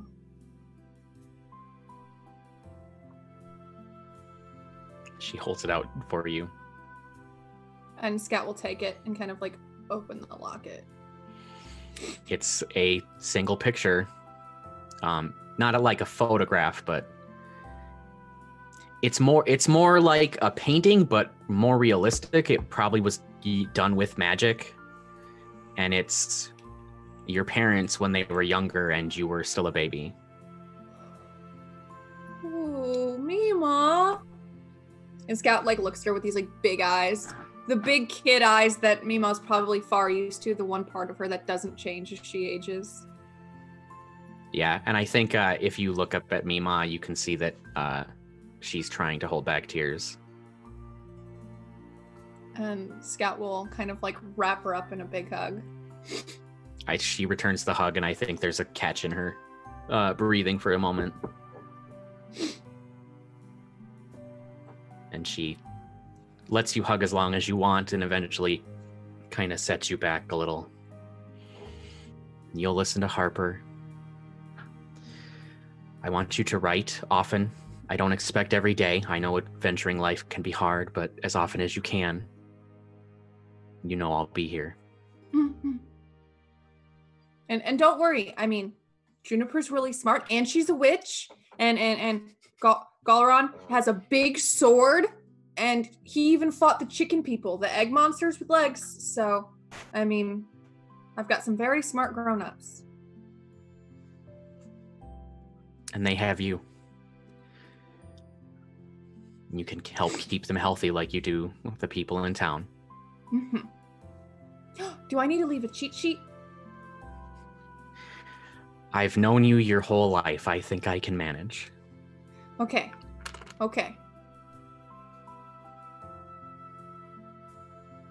Speaking of men with swords, where is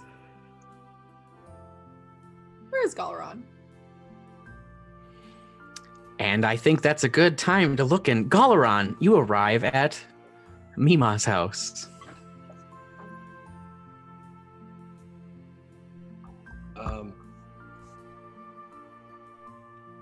Peering in the windows, does you see everybody there? Harper's kind of near the front door still, I think, having stepped inside. Very awkward. It's like there's been a really cute interaction. She's like, oh, I should not be here. This is the family thing. I didn't ask for this. Juniper's not in the building as far as you can tell, but you probably notice that she's outside where the donkey is. And it looks like Scout and Miss Heather are just finishing up some kind of, I guess, intimate moment. Galaran will just go and sit by the door and wait outside. Maybe just spin his sword, kind of spin his sword in his hand a little bit. Juniper, you see Galaran approach the building and just plop himself down outside. That's fine. She doesn't really feel the need to like go over there. She's just gonna finish packing and, you know, with everyone distracted and nobody paying her any mind, she's gonna just take a second and grab her little writing pad and her pens and just start on a letter home real fast, because it seems to be that, you know, Bluefield was nice and it felt like a very nice beginner level adventure, but it's starting to feel a lot bigger, and the next city is going to be a lot bigger and everything's going to be a lot farther away. So she's just going to ride home, start over a few times, because she doesn't want the people reading her letter to notice how afraid she is. So she's trying to write very, oh, everything's going great, met some great people, had a really weird night with eggs, but everything ended fine. You know, nothing to worry about, doing good deeds, you know, make sure the kids eat something at some point and sleep at some point and keep the barn going. Miss you, love you. Hope to be home soon. I think right before you fold up the letter to stick it in an envelope, Rebecca manages to get her paw on it and leave a little print. Yeah, that is so like her. Oh, good reminder, and we'll just sort of dip Ella's foot in as well, right under where I was. Like I wrote little pieces to each of the kids, even though they're not particularly literate. I'm assuming my husband will read it to them. So just have the animals sign the bits I'm writing to the children. All right. Sure, there's no tears on it. Just put it in an envelope.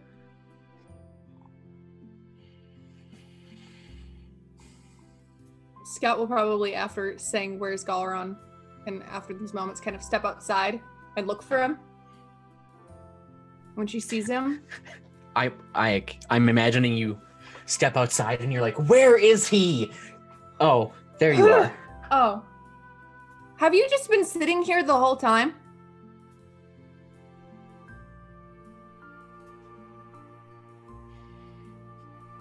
I can't hear you. You're muted.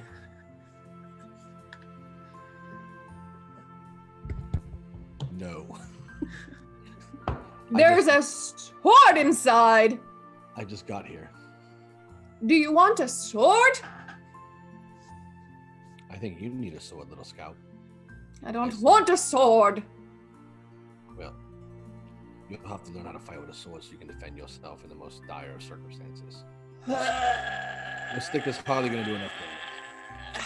She walks back inside, and she slings the bow over her shoulder and walks back outside. I don't need a sword. Put the sword on Juniper's pack animal then, in case we change your mind. I think. Storm.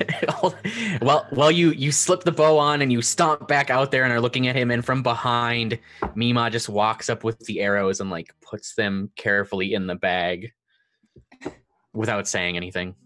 And when she turns around, I'm guessing Mima probably steps out of the way, like grabs the sword, and she kind of like drags it behind her, so it's kind of like running against the ground, probably like doling it as she goes. And she walks over to Juniper and goes, "Here's a sword." I have a knife. Galaran says, "I have to take the sword." Put it on the donkey.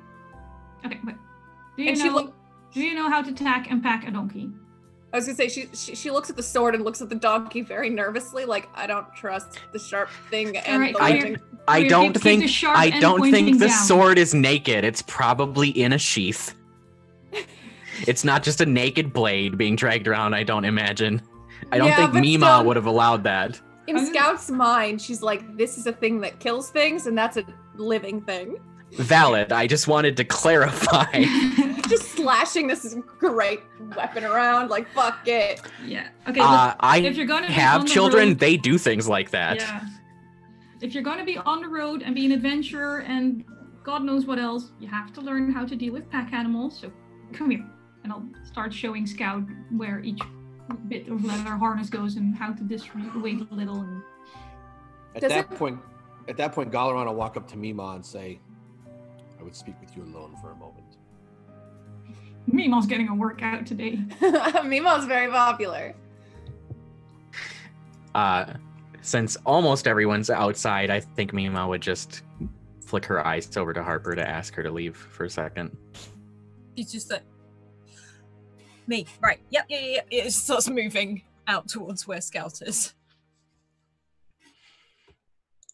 And then she'll close the door so that you have some privacy. I assume arrangements have been made that Scout will be accompanying everybody to the Golden Bridge. Yes. You understand the dangers of a child and the curiosity of a child. I will not be with them for long. I am a mercenary. I will travel with them to the bridge and then find work from there. I will try to defend her the best I can, but ultimately I need you to understand I am not responsible for her fate. I understand. Harper has taken it upon herself to watch over Scout. Issue number 2. The town has told me you're the most capable adventurer and fighter in town, and there's nobody else.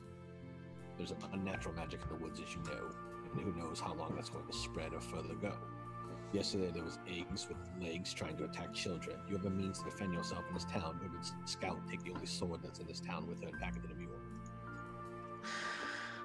Scout has her parents' things. I still have some of my old gear. I will investigate as much as I can from within town. You don't need to worry about us. I was having a sword made for Scout. The blacksmith has it. Please pick it up and add it to the town's collection to defend themselves. It seems that Scout is already armed sufficiently. This kid who's never fucking wielded a sword before now has a bow and arrow and a sword. She's like, I don't know what to do with myself. I planned on teaching her how to fight, but apparently she's stubborn and doesn't want to learn how to use her swords, which is fine. Have a stick. Also, all 12-year-olds are stubborn. Third question. What really happened to her parents? They left on an adventure.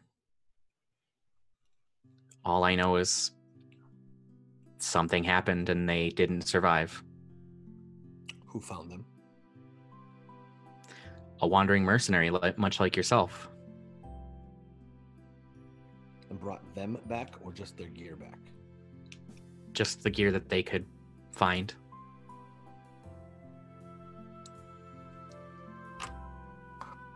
He kind of just stares at her as if he kind of not buying the whole story, but nods. I mean, do you want to make some kind of... I don't think insight's a thing, but I'll let you roll a sense. I think the RP of it's sufficient. I think the RP aspect of it is sufficient. I'll get her to the Golden Bridge in the city. It was nice meeting you. Again, help yourself to the sword the blacksmith is making. Tell him I sent you. He shouldn't have a problem getting it from him. It's already been paid for. Oh, actually, here's the other half to pay for it. I think she chuckles a little and she's like, Old Bill won't give me any trouble. I would start training people that you can trust.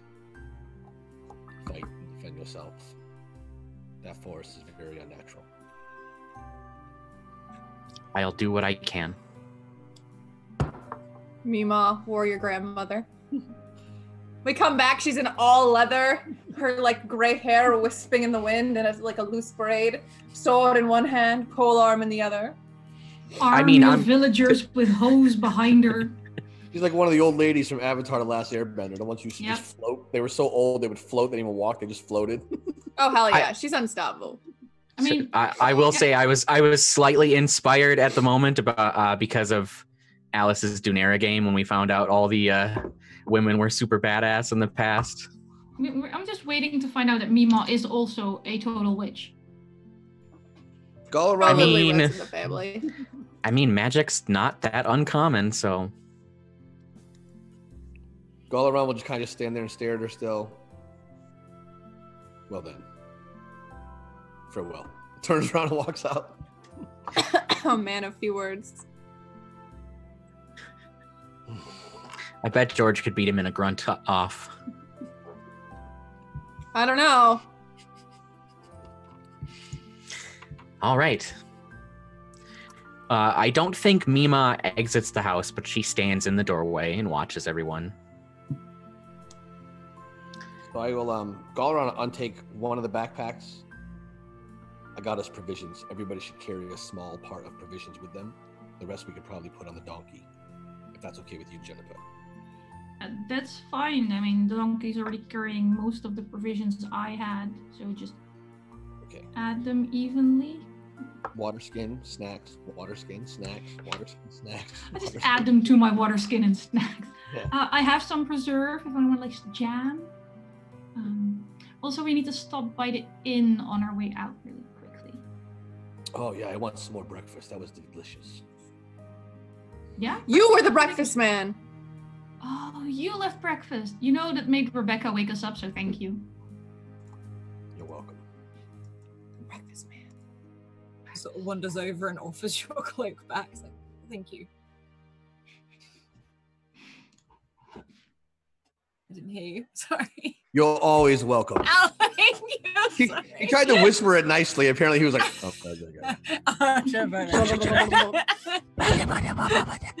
If you shout at her, she's like, okay.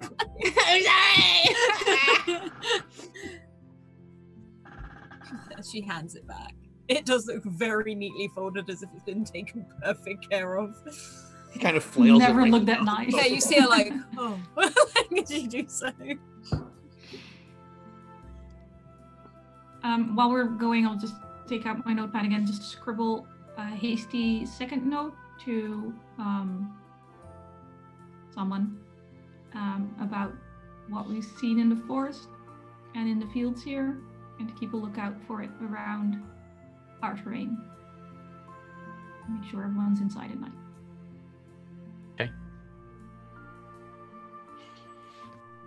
Do you head to the inn then? I do. Mm-hmm. You are muted! Why are we going back to the inn?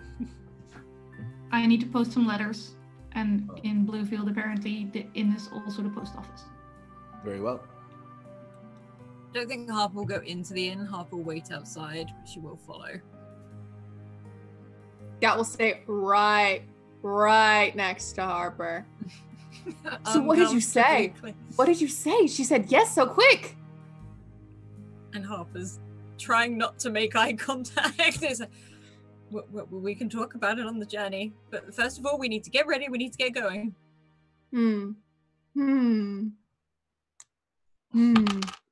What did you do? I didn't do anything. What's that supposed to mean? Nothing. Nothing. And she does have that anxious, like, oh my god. About it. I did something adultly, and I don't know how to respond to myself. It's almost like she's seeing what she's done, and it's now weighing on her. She's just staring into the distance as she tries to comprehend it. Okay, Scout is now your apprentice. This is all on you now. Yeah, no, my life, my little Scoutly life. All you. Whether I just live imagine and die. this. Oh God. Actually changing color as it goes down. One of the big anime sweat pearls next to your head going. I'm just gonna run in and drop off the letters, tell them where in Maplefield you need to be going, and head back out. But while she's doing that, Galaran walks up to Harper, kind of reaches in. He's like, I know sometimes you get a little nervous and sometimes doom and gloom. Is it that obvious? Weighs heavy on you. I have I don't know how to do these things, Harper. I thought this would help. It's the journal of the king before he was a knight, before he was a noble, back when he was a squire on his adventures. It's his journal and his log, and it tells of good and bad, and ultimately how obviously he became king. So the journey was good. So I'd like you to read this from time to time to remember, no matter how bad it gets, there's could be a happy ending. And her eyes are really big, and she's looking at you, looking back down at it, looking at you. She's like, "Really?" That's for you. And she sort of awkwardly takes it and holds it so delicately. Galaran turns around and walks away. Yeah, she and sort of awkward. cries back, "Thank you!" Like sort of shouts back as she sort of like clings to it. He just turns and just, welcome. I'll be at the edge of town waiting for you all. Okay, we'll be right there. I'm just gonna get Scout ready. And she seems to has like elevated, her mood is elevated a bit. And Scout gives her the look. That's your boyfriend look. And like Harper does that slow down, is like, "You're gonna have to stop saying that if you want to be my apprentice." Apprentice? Around as he walks away. And she does like a little smile at the corner of her mouth and is like, "Yeah."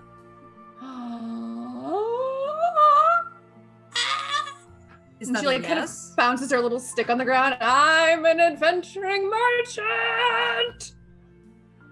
Oh, I shouldn't have said anything. Come on. And she sort of starts like walking towards in the same direction of the edge of town. And she's like, "Are you coming, apprentice?" And like she kind of like lifts her stick up kind of towards her and kind of like speed walks like this towards you, all excited, bouncy as hell.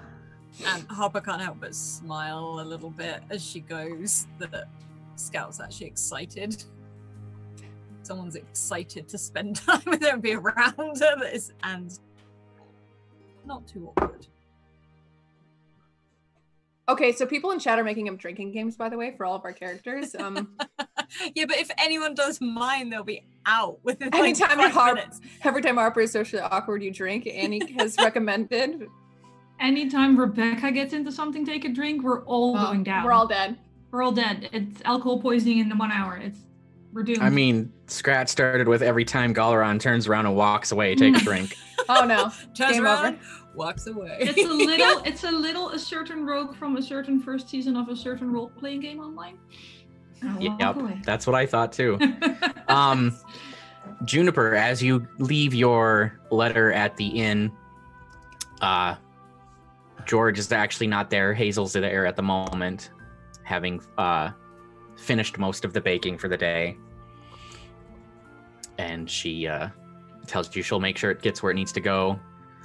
And after a moment, you're friends with that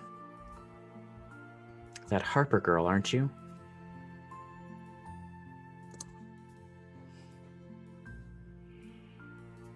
We are traveling companions? I don't think she likes me enough for me to be allowed to call her a friend yet. Well, I was given something for her. If you could give it to her, please. You're handed a letter. Okay. That I can do. No one sends me letters. This is like real life. I'm like, why have I got a ladder?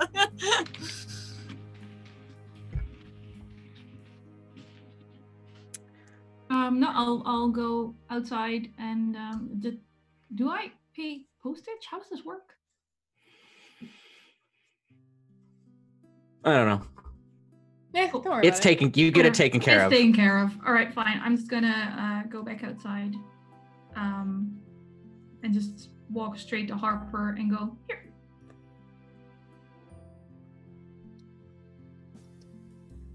Apparently, your mail comes here now. And she sort of looks back to Scout, not too far. So she sort of then takes this letter. I'll go with. Yeah. You. I don't want to be like around when people read their personal stuff, so I'll just go with Scout. You can just take your time. Right. Okay. Thank you. And she sort of pauses for a moment, looks down at Kit, and is like, I never get letters. And it's not addressed at all. It's completely blank on the outside. And she is like looking at it. She like sniffs it. She goes, as she Same. does with most things, she's like, and almost like looking around because there's no name, like address on it. She's sort of worried that someone's watching. She sort of crouches down by Kit and peels it open. You slowly peel it open. It's a simple folded note. And in handwriting you haven't seen in a long time, it just says, "Come find me, Harps." And she pauses and just drops the letter for a moment and looks at it down in the dirt. And she's like, no. And she probably starts to not hyperventilate, but it's getting close to it. And she grips the ground, like literally to probably stabilize herself. She's like, this isn't possible. It's been too long. She's stands upright, grabs the note, and tears are sort of welling up in her eyes and they stream down her cheeks. She's like, this is some kind of sick joke. It doesn't matter. As she shoves it into her pocket, her coat pocket. It's like, Kit, we're going now. And she'll walk fast towards the group, but as if she's going to walk past them as well.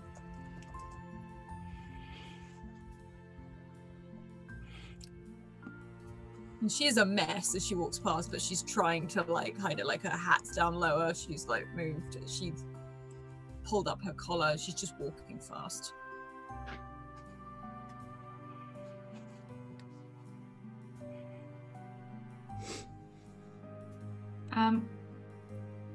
I'm still minding Scout. Is Galarin? Is at the Ready edge to of the go? forest, I think. Yeah, Yeah, should we he's be, right there, Jim. should we be going? Like, No. are we done in town? Well, Harper probably gets up to you and is like, right, Scout, we need to go. Galarin is at the edge of the city. We need to just the village or whatever it is, and then we need to keep going and we need to move now. Everyone, come on! And she sort of like does this awkward thing and starts marching. I'm just gonna look at Scout and go, was that weirder than normal? Or was That was definitely weirder than normal. That was 100% weirder than normal. Yeah, Scout now! I'm pretty sure you have to do what she says now, so I'm just gonna... And she's gonna march over there. She's just gonna kind of look at her and not say anything, but like kind of just stare at Harper. And she can feel you. She's like, I'm fine, okay? I'm fine. From behind, fine. you just hear Juniper going, breathe. I'm fine. I don't need Deep to breath. breathe. I've been Yes, you breathing do. my entire life on my own. It's fine. And she starts getting like really worked up. But she's like, right, okay. First thing you need to learn as a merchant is we move quick. We move with purpose. And she starts directing towards. And as she starts moving, like Scout's head slowly turns back to Juniper, like. Yeah, Juniper's just gonna go for appeasing the crazy person. Just play along for now. Just, march on. I'll be behind you. As Scout keeps marching, she's just gonna be like, Meemaw gave me a talk when I was a little bit younger that once a month, sometimes ladies get really stressed out. That's not this. That's not this. Okay, that's not. And then she looks at you and then realizes when she pauses, like, that's not this. And pauses. And you could see that her eyes are very, very red. It's like she's trying to not cry more than anything else. And she's like, we need to go. We need to go. I'm gonna Scout. Why don't you go run ahead and see if you can find Galaran? Yes, that's a good idea. And she like picks up her stick and she does the like weird jog thing while she's got a stick that's as long as she is, but she's trying not to like trip and fall over it. I'm just gonna walk up next to Harper and go, you don't have to tell me anything you don't want to tell me. But that was clearly some intense letter. And if there's anything I can do to help you, you can let me know. And if not, then that is also fine. And there's like a you might want to settle down a little bit before Scout freaks out before we've even left town. Because she looks up to you and she takes her cues from you. I am fine. And you can see there's less anger or anything there. It's like she's calmed down, but it's almost like the emotion is gone. I am fine. Still a little scary, fine. But better. I have always been fine. I think we both know that that's probably not true, but that's all right. I'm just saying, you're going to be a huge impression on Scout. I know what huge impressions do. And she starts to walk away. Perfectly fine. Give her some space. And she does look calmer. She walks away calmer. Juniper's making a mental note to have Rebecca steal that letter at some point.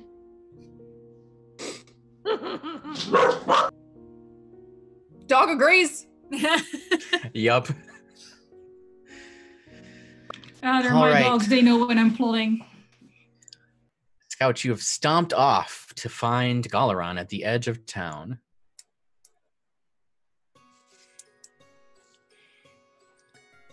Galaran, when Scout finds you, what are you doing at the edge of town? I imagine he's kind of just leaning against a tree. Once again, he's probably having a conversation in his head. Sees Scout and just kind of smiles, like a welcoming smile.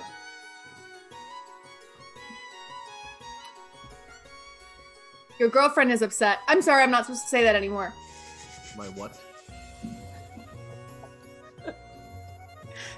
Damn it, Harper. Bree, I was drinking. What did you refer to her as? Well, you know, your girlfriend. When grown-ups spend a lot of time with each other and they give each other hugs and like each other's company a whole lot, they're dating or married, but I don't see any wedding rings.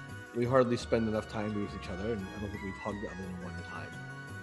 But, I mean, that's more than I hug boys. well, you don't have your cooties vaccination.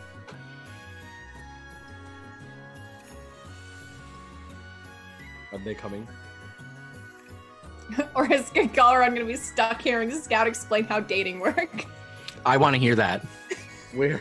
What do you mean she's upset? Harper is upset. Very, but also very, So normal. more. More.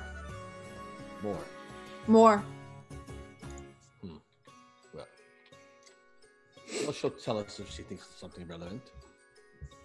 Yeah? Or you ask her. Isn't that what you do? It's not my business. But if we're, This has something to do with adventuring. I don't know. Something going on. She's either scared or sad about something, and she wants us out of town very quick. Thank you. Thank you for telling me. Don't tell her I told you, though. If anything, it was Rebecca. Very well. Deal. Don't blame my raccoon for everything. Get your own. Don't give Scout an animal. Let's careful now. I mean, by extension, Scout now has 4 animals. Just wait until Scout finds out Juniper took the spell animal tame. I will broach the subject with her later on, Scout. Give her a Very moment. good. Yes, whatever it is.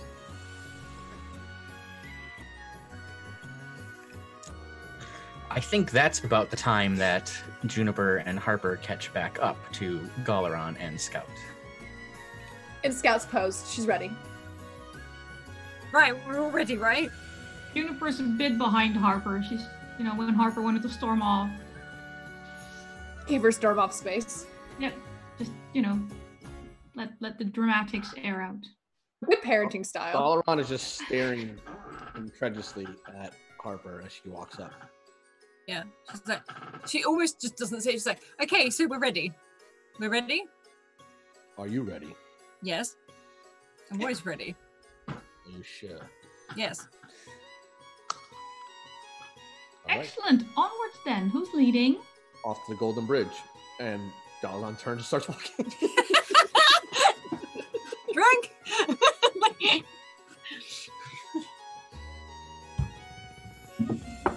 Okay. We should be able to make X Ridge in such time before nightfall where we can probably set up a camp for the evening. Okay. Let's go. And what is the weather like? Is it sunnier now? Or is it still dark in this forest? It's sunny today. The wind is starting to pick up though, and you can feel the chill in the air because of that. Good fall weather. Yeah, like in the sun, it's probably light enough to not have quite so many layers. But if the moment you walk into a shade, it's too cold. It's that kind of weather.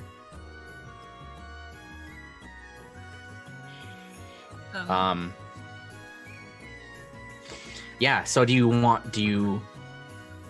you could cut through the forest. It would go faster, or you could Dark, follow. creepy, dying forest? Uh-huh.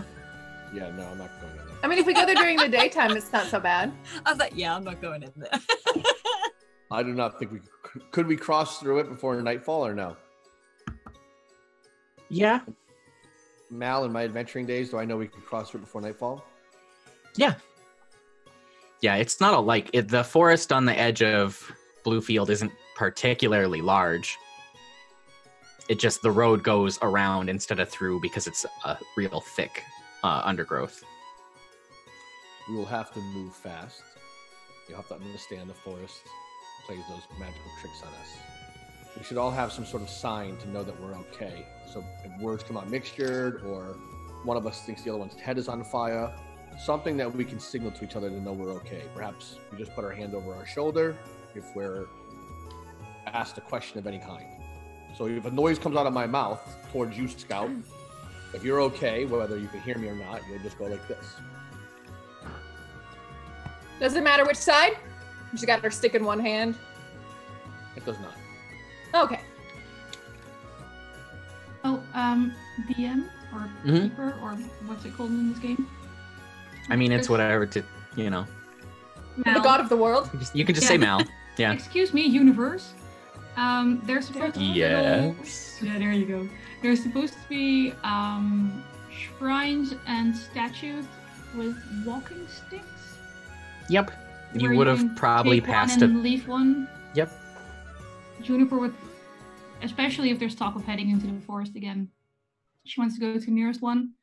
And if there's a walking stick there, she'd like to just take a second and leave her walking stick, the one from Maple Ward, and just sort of go, okay.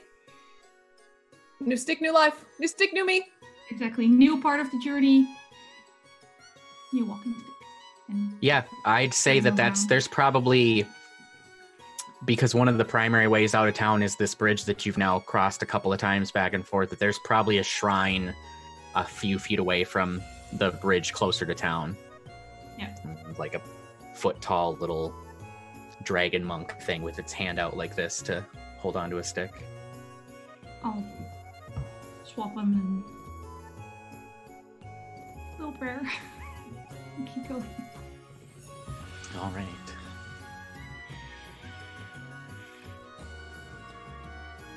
If we go So- into the forest, I'll let Ella run free because she's been cooped up in and around that inn and then on Ryu, and she can just go for a second. Mm-hmm. All right. The forest is still dark. There's lots of canopy. It's very thick undergrowth. It's slow moving.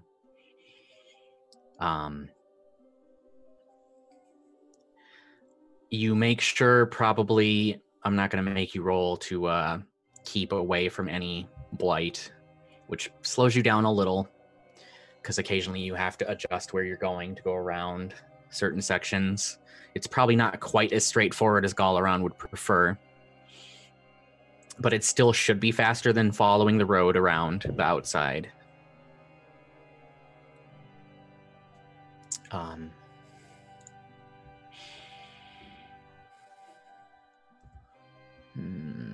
About halfway through the forest, you start to notice, Galaran,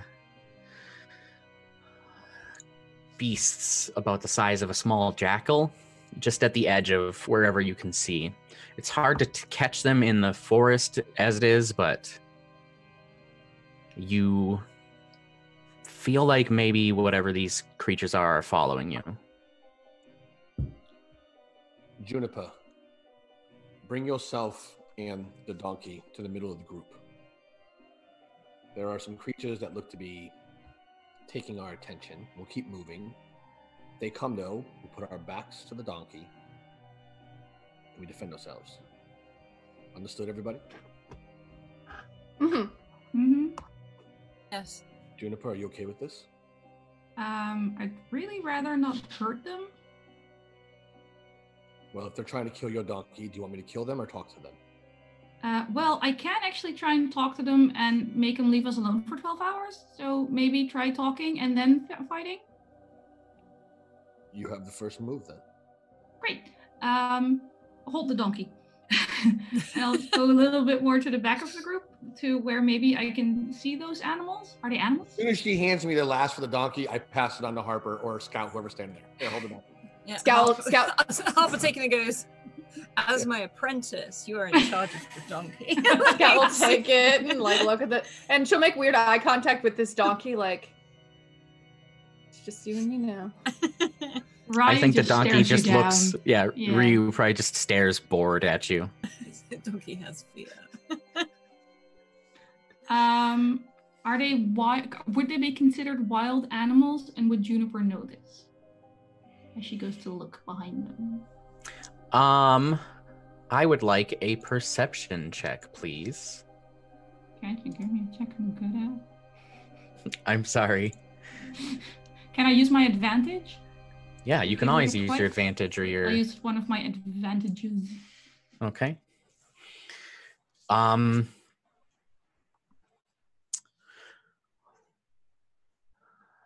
Let's see. You can definitely tell that they're not purely like a natural animal. They're not just a creature of the forest I mean, they are a creature of the forest, but they're not, what's the word I want? Subject to the tame I guess animal for- spell? So for simplicity's sake, they're obviously a monster, Okay. just to like bring it into like easy mechanical terms. Yeah. But they still are a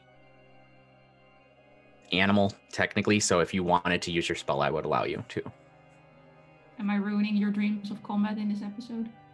No, you can do what you want. I want to see you thrive with your character's skills and spells. How many are there?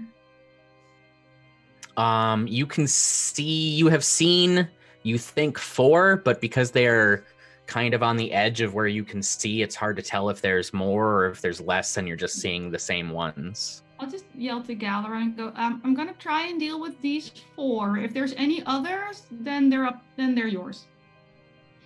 How about anything that comes near us, I'm going to swing my sword at? I'm going to be walking back into the group, so no. You know what I mean. Well, words matter.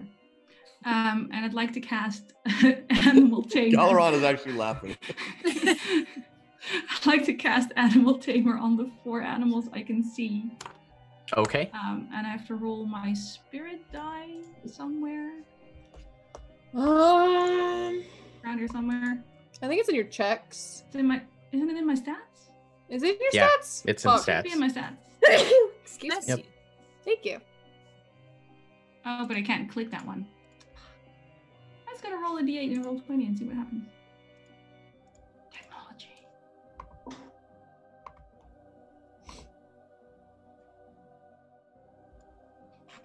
Oh, I tame 6 wild animals.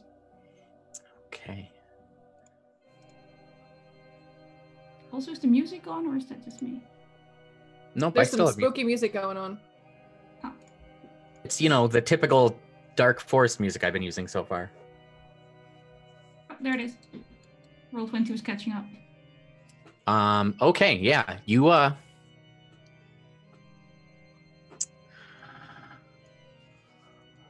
You see 4 heads all turned towards you. They look like small jackals. They're all dark fur though, as opposed to, like a brown or something else. And from the shadows, their red eyes peer at you for a moment. And there's a couple of small yips. And they appear to leave. All right, dealt with some of them. The rest is yours. Don't hit me. I just sort of walk back into the group. Thanks for letting me try. It's a good thing to try. The less distractions and things we have to fight is always better. I thought you liked to fight things, though. You thought I like to fight things? I prefer not to fight things, in all honesty. Well, there was the murder, stab, death of Timothy, which gave most of us the idea that maybe you do like to fight things. Yeah, if anything attacks me, I'm going to defend myself, just like any, sane person would. What's the Wow, biggest thing you've ever fought? You should not work on a farm. Up was like the jackals. Like, for the others. The one person focusing on what's happening. Well done. I'm just going to keep moving. Let's keep going. Yeah, I'll take the donkey back from Scout just to be on the safe side. I would still move the donkey to the center of the group so it's not ambushed from behind. I'm fine with keeping Ryu in the middle. I just don't need Scout to be holding his reins if anything happens, because I'm pretty sure she's gonna drop the reins. Okay. I like that smile. Just that. It's her It's to like, keep yeah, walking. I will. Fine. Just turns and keeps walking.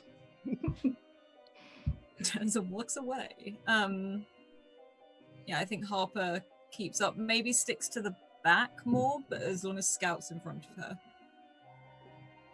I think it's like Galaran in front,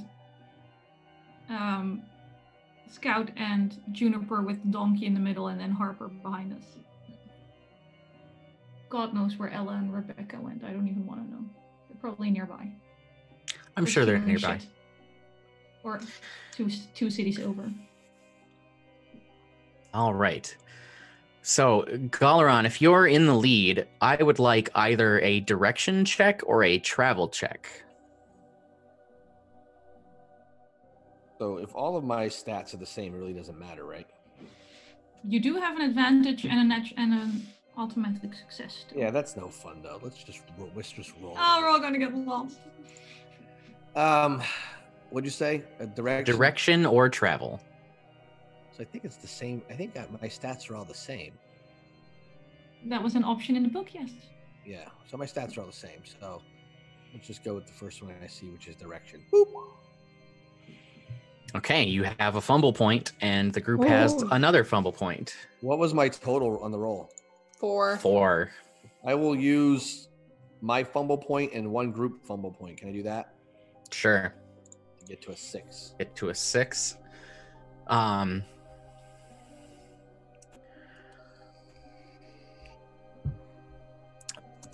Having to move around the various parts of the decayed blight for 15 minutes, you think you might have lost the path that you were trying to follow.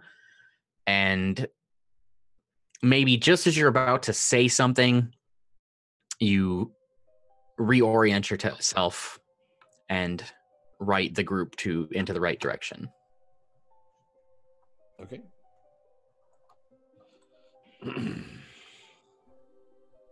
I'm always looking back to Harper, since she's in the back, to make sure she's okay. Harper, I think, nods every single time, and in fact, he's probably the one who's partly taught her how to scan the forest and everything like that. So she's sort of doing the all-around check in with him, all-around check, keep going. So it's probably past midday and you're still in this forest, and though it is brighter, it is also dark because you've got the trees overhead. Juniper would be happy to cast light on a bunch of things again. I don't necessarily enjoy walking in the dark.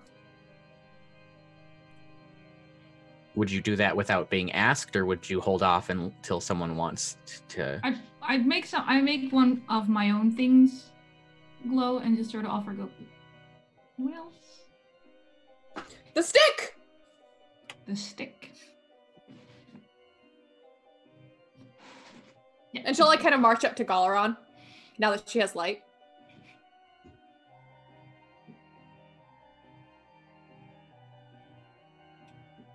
Kind of smiles at her and keep moving. Keep moving. Get the hell out of this forest. All right.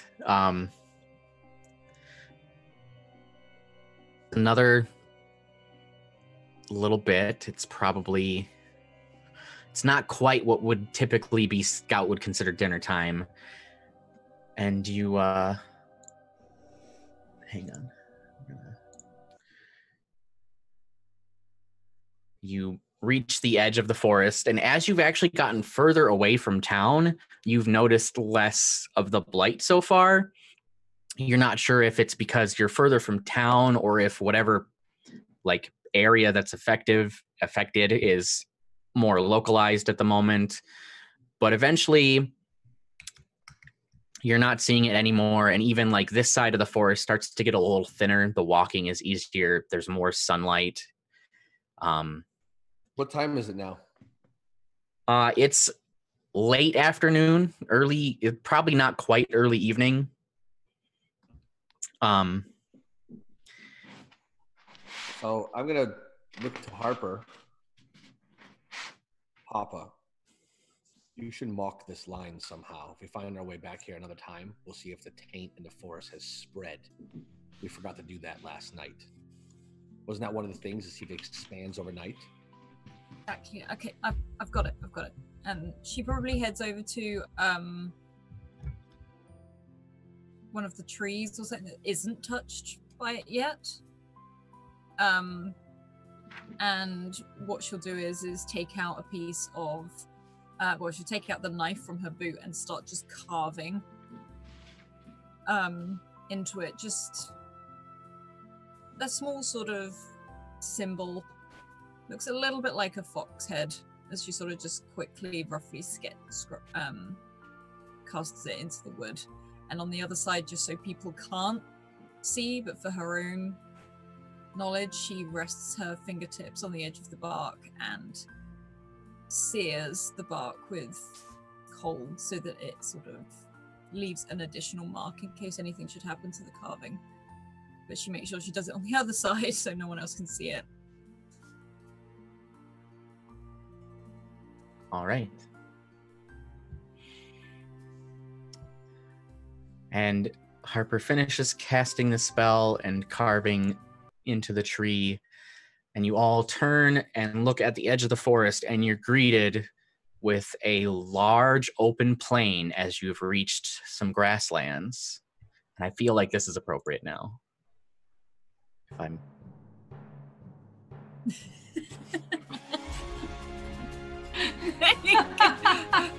I feel like we've leveled up. Yeah, same. And Scout will she'll walk ahead of everyone, smash her stick onto the ground, put a hand on her hip, and look off into the far lands of the grasslands. And Harp will probably go stand next to her, put like a hand on her shoulder, be like, now you're farther than you've ever been. And she's All around, reaches in his beaming. pocket and pulls out some jerky.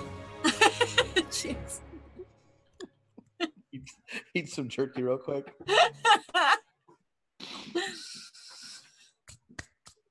Well, let's keep moving a little further.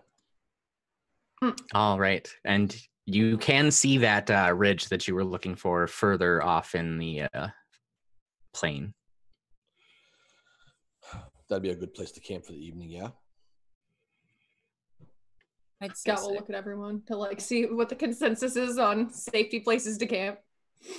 How do you determine what a safe place to camp is? I have a distinct impression I should be learning some about this. Well, it's a ridge, so it gives us a little bit of a high ground of advantage. We can also, Uh-huh. on a ridge, we can also oversee something, which makes something so we would be protected on one side per se. Such Uh-huh. things might not even get that way, so we couldn't be surrounded. We have line of sight, and we have the high ground. They'd have to Juniper's expend making little energy notes. to get up to us. That Does that all make sounds sense? entirely valid. Scout, does that make sense to you? And she's like had pulled out like a notebook with like her like she's trying to hold the walking stick on her neck like this while she's like writing it down. I like how Scout and Juniper are both like taking notes next to each other. Yeah. That makes And the walk through the field is much easier than the forest was. I forget, Scout, how tall are you? I'm around Harper's height. Harper, how tall are you? I'm about 5'4". Okay. Real life Alice height. So the grass I want to say is probably a little more than waist high for the two of you. It's tall. It's definitely like the wind blows and you see just the whole field ripple.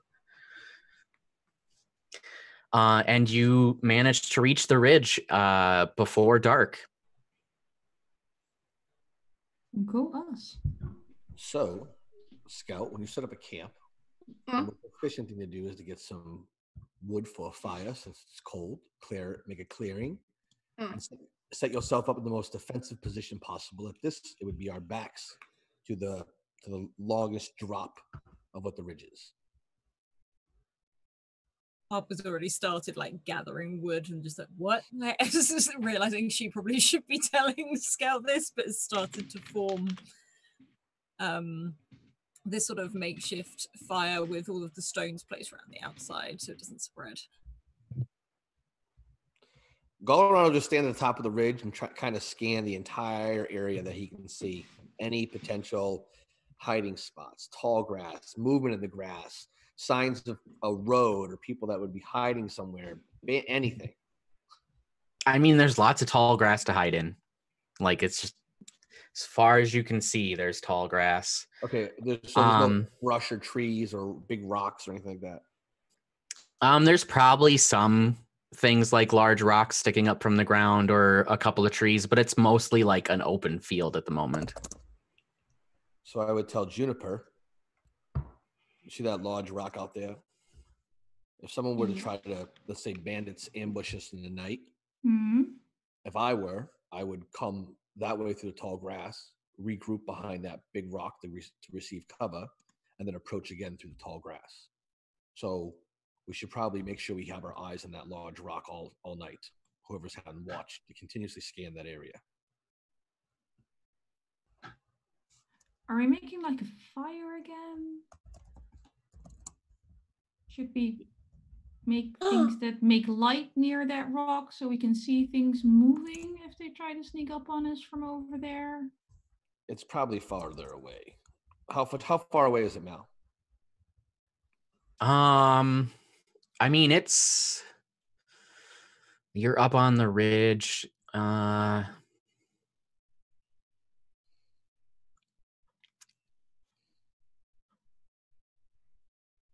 think so. If you're up on the ridge, the rock is off on the sheer side that you wanted to protect yourself, and it's a decent ways away. Right.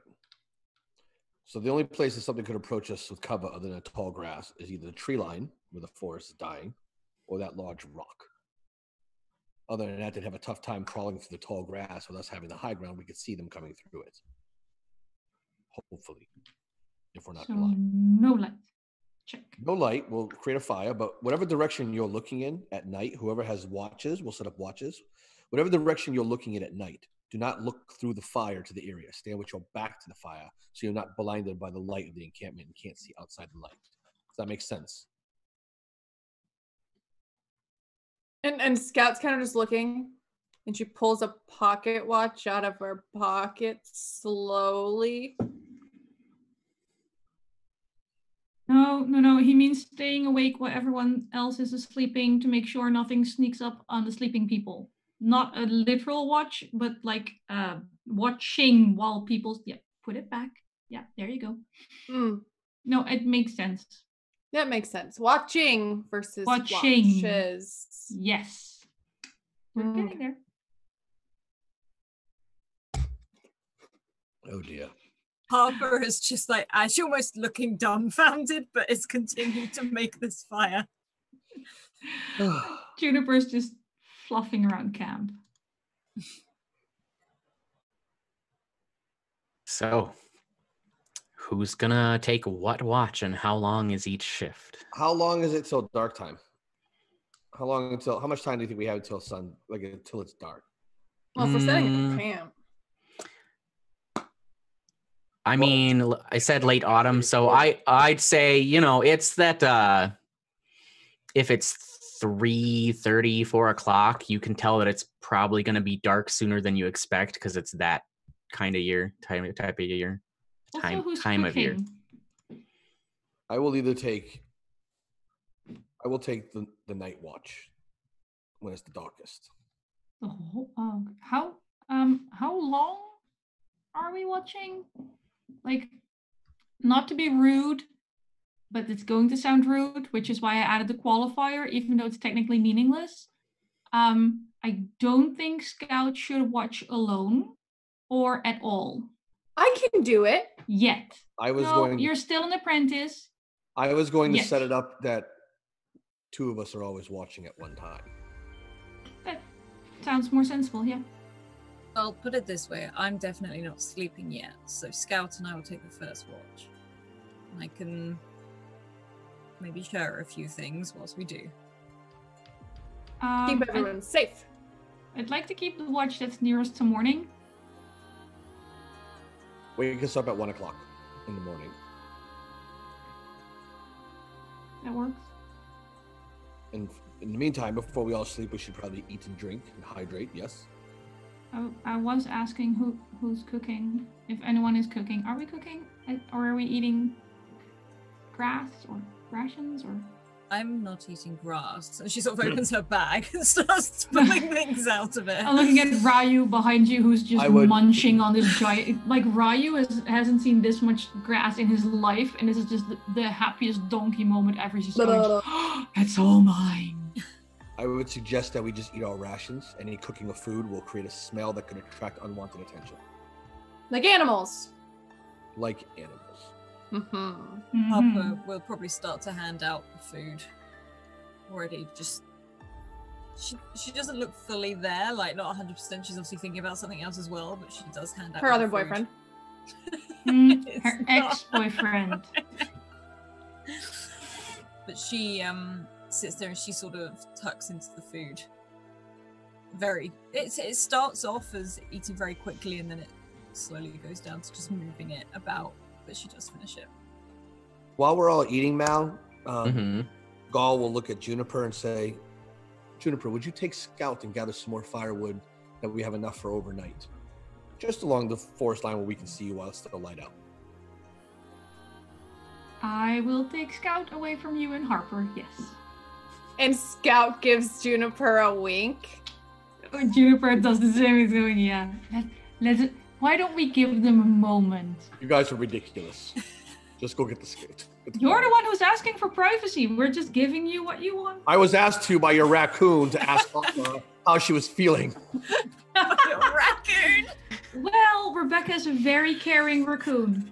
Right. So she, Rebecca, not Scout, asked me to be inquisitive to why Hoppa is acting so weird. Are we all satisfied now?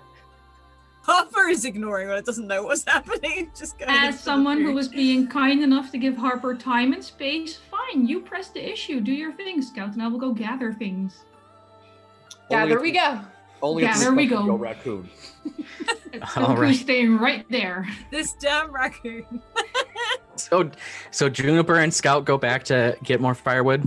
Well, we also both have gather herbs, so we might actually go looking for some plants and stuff. Ooh, yeah. Let's do that. Gather some herbs. Yeah. Okay. Okay. I will. Because I need Scout with me in case I get poisoned. Or in case Scout gets poisoned. This is it. Okay.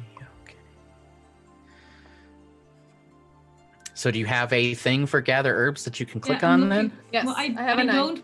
I don't because for me it's my side job, so I have to math and roll something else.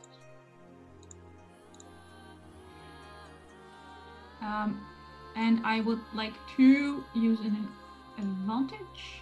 Okay. How do you roll 2 dice if they're not the same ones in Roll20? Then you would say /R 1d whatever plus 1d whatever, I believe.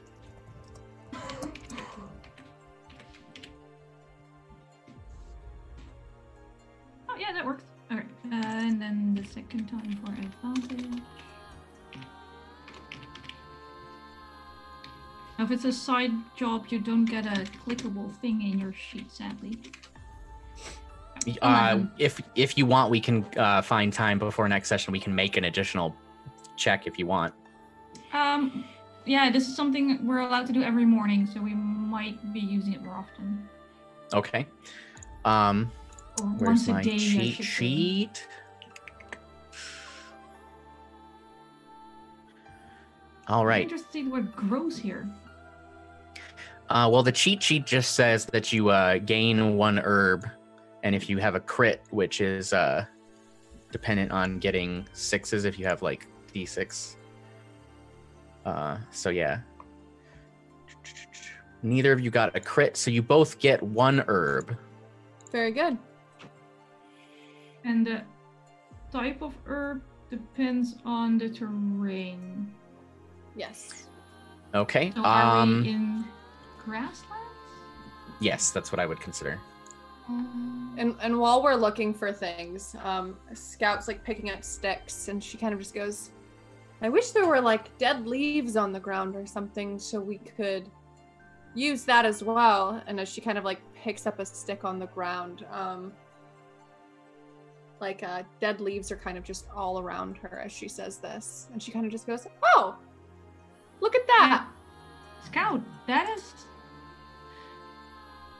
And she just starts kind of stuffing them in her pockets without like coincidence. We're gonna have to have a word about witchcraft while we're traveling, I think. Oh yes, I want to know all about you being a witch. I haven't met any witches before.